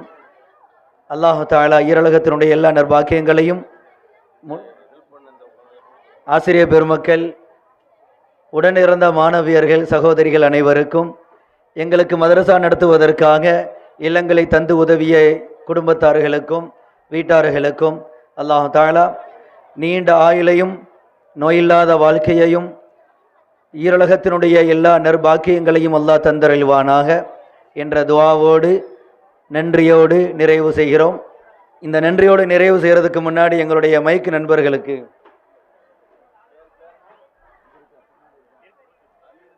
எங்களுடைய மைக் நண்பர் ஜிந்தாபாய்க்கு பொன்னாடை போர்த்தி கௌரவிக்கப்படுகிறது. சார் ஹாஜா சார் அவர்கள் பொன்னாடை போர்த்தி கௌரவிப்பார்கள். குலு தக்பீர். ஜஸாக்குமுல்லாஹு கைரன் கஸீரன் ஃபித்தாரின். அஸ்ஸலாமு அலைக்கும் வரஹ்மத்துல்லாஹி வபரகாத்துஹு. சுப்ஹானல்லாஹி பிஹம்திஹி சுப்ஹானக்கல்லாஹும்ம பிஹம்திக வனஷ்ஹது அல்லா இலாஹ இல்லா அன்த வனஸ்தக்ஃபிருக வனதூபு இலைக். சுப்ஹான ரப்பிக ரப்பில் இஸ்ஸத்தி அம்மா யசிஃபூன் வஸலாமுன் அலல் முர்ஸலீன் வல்ஹம்துலில்லாஹி ரப்பில் ஆலமீன்.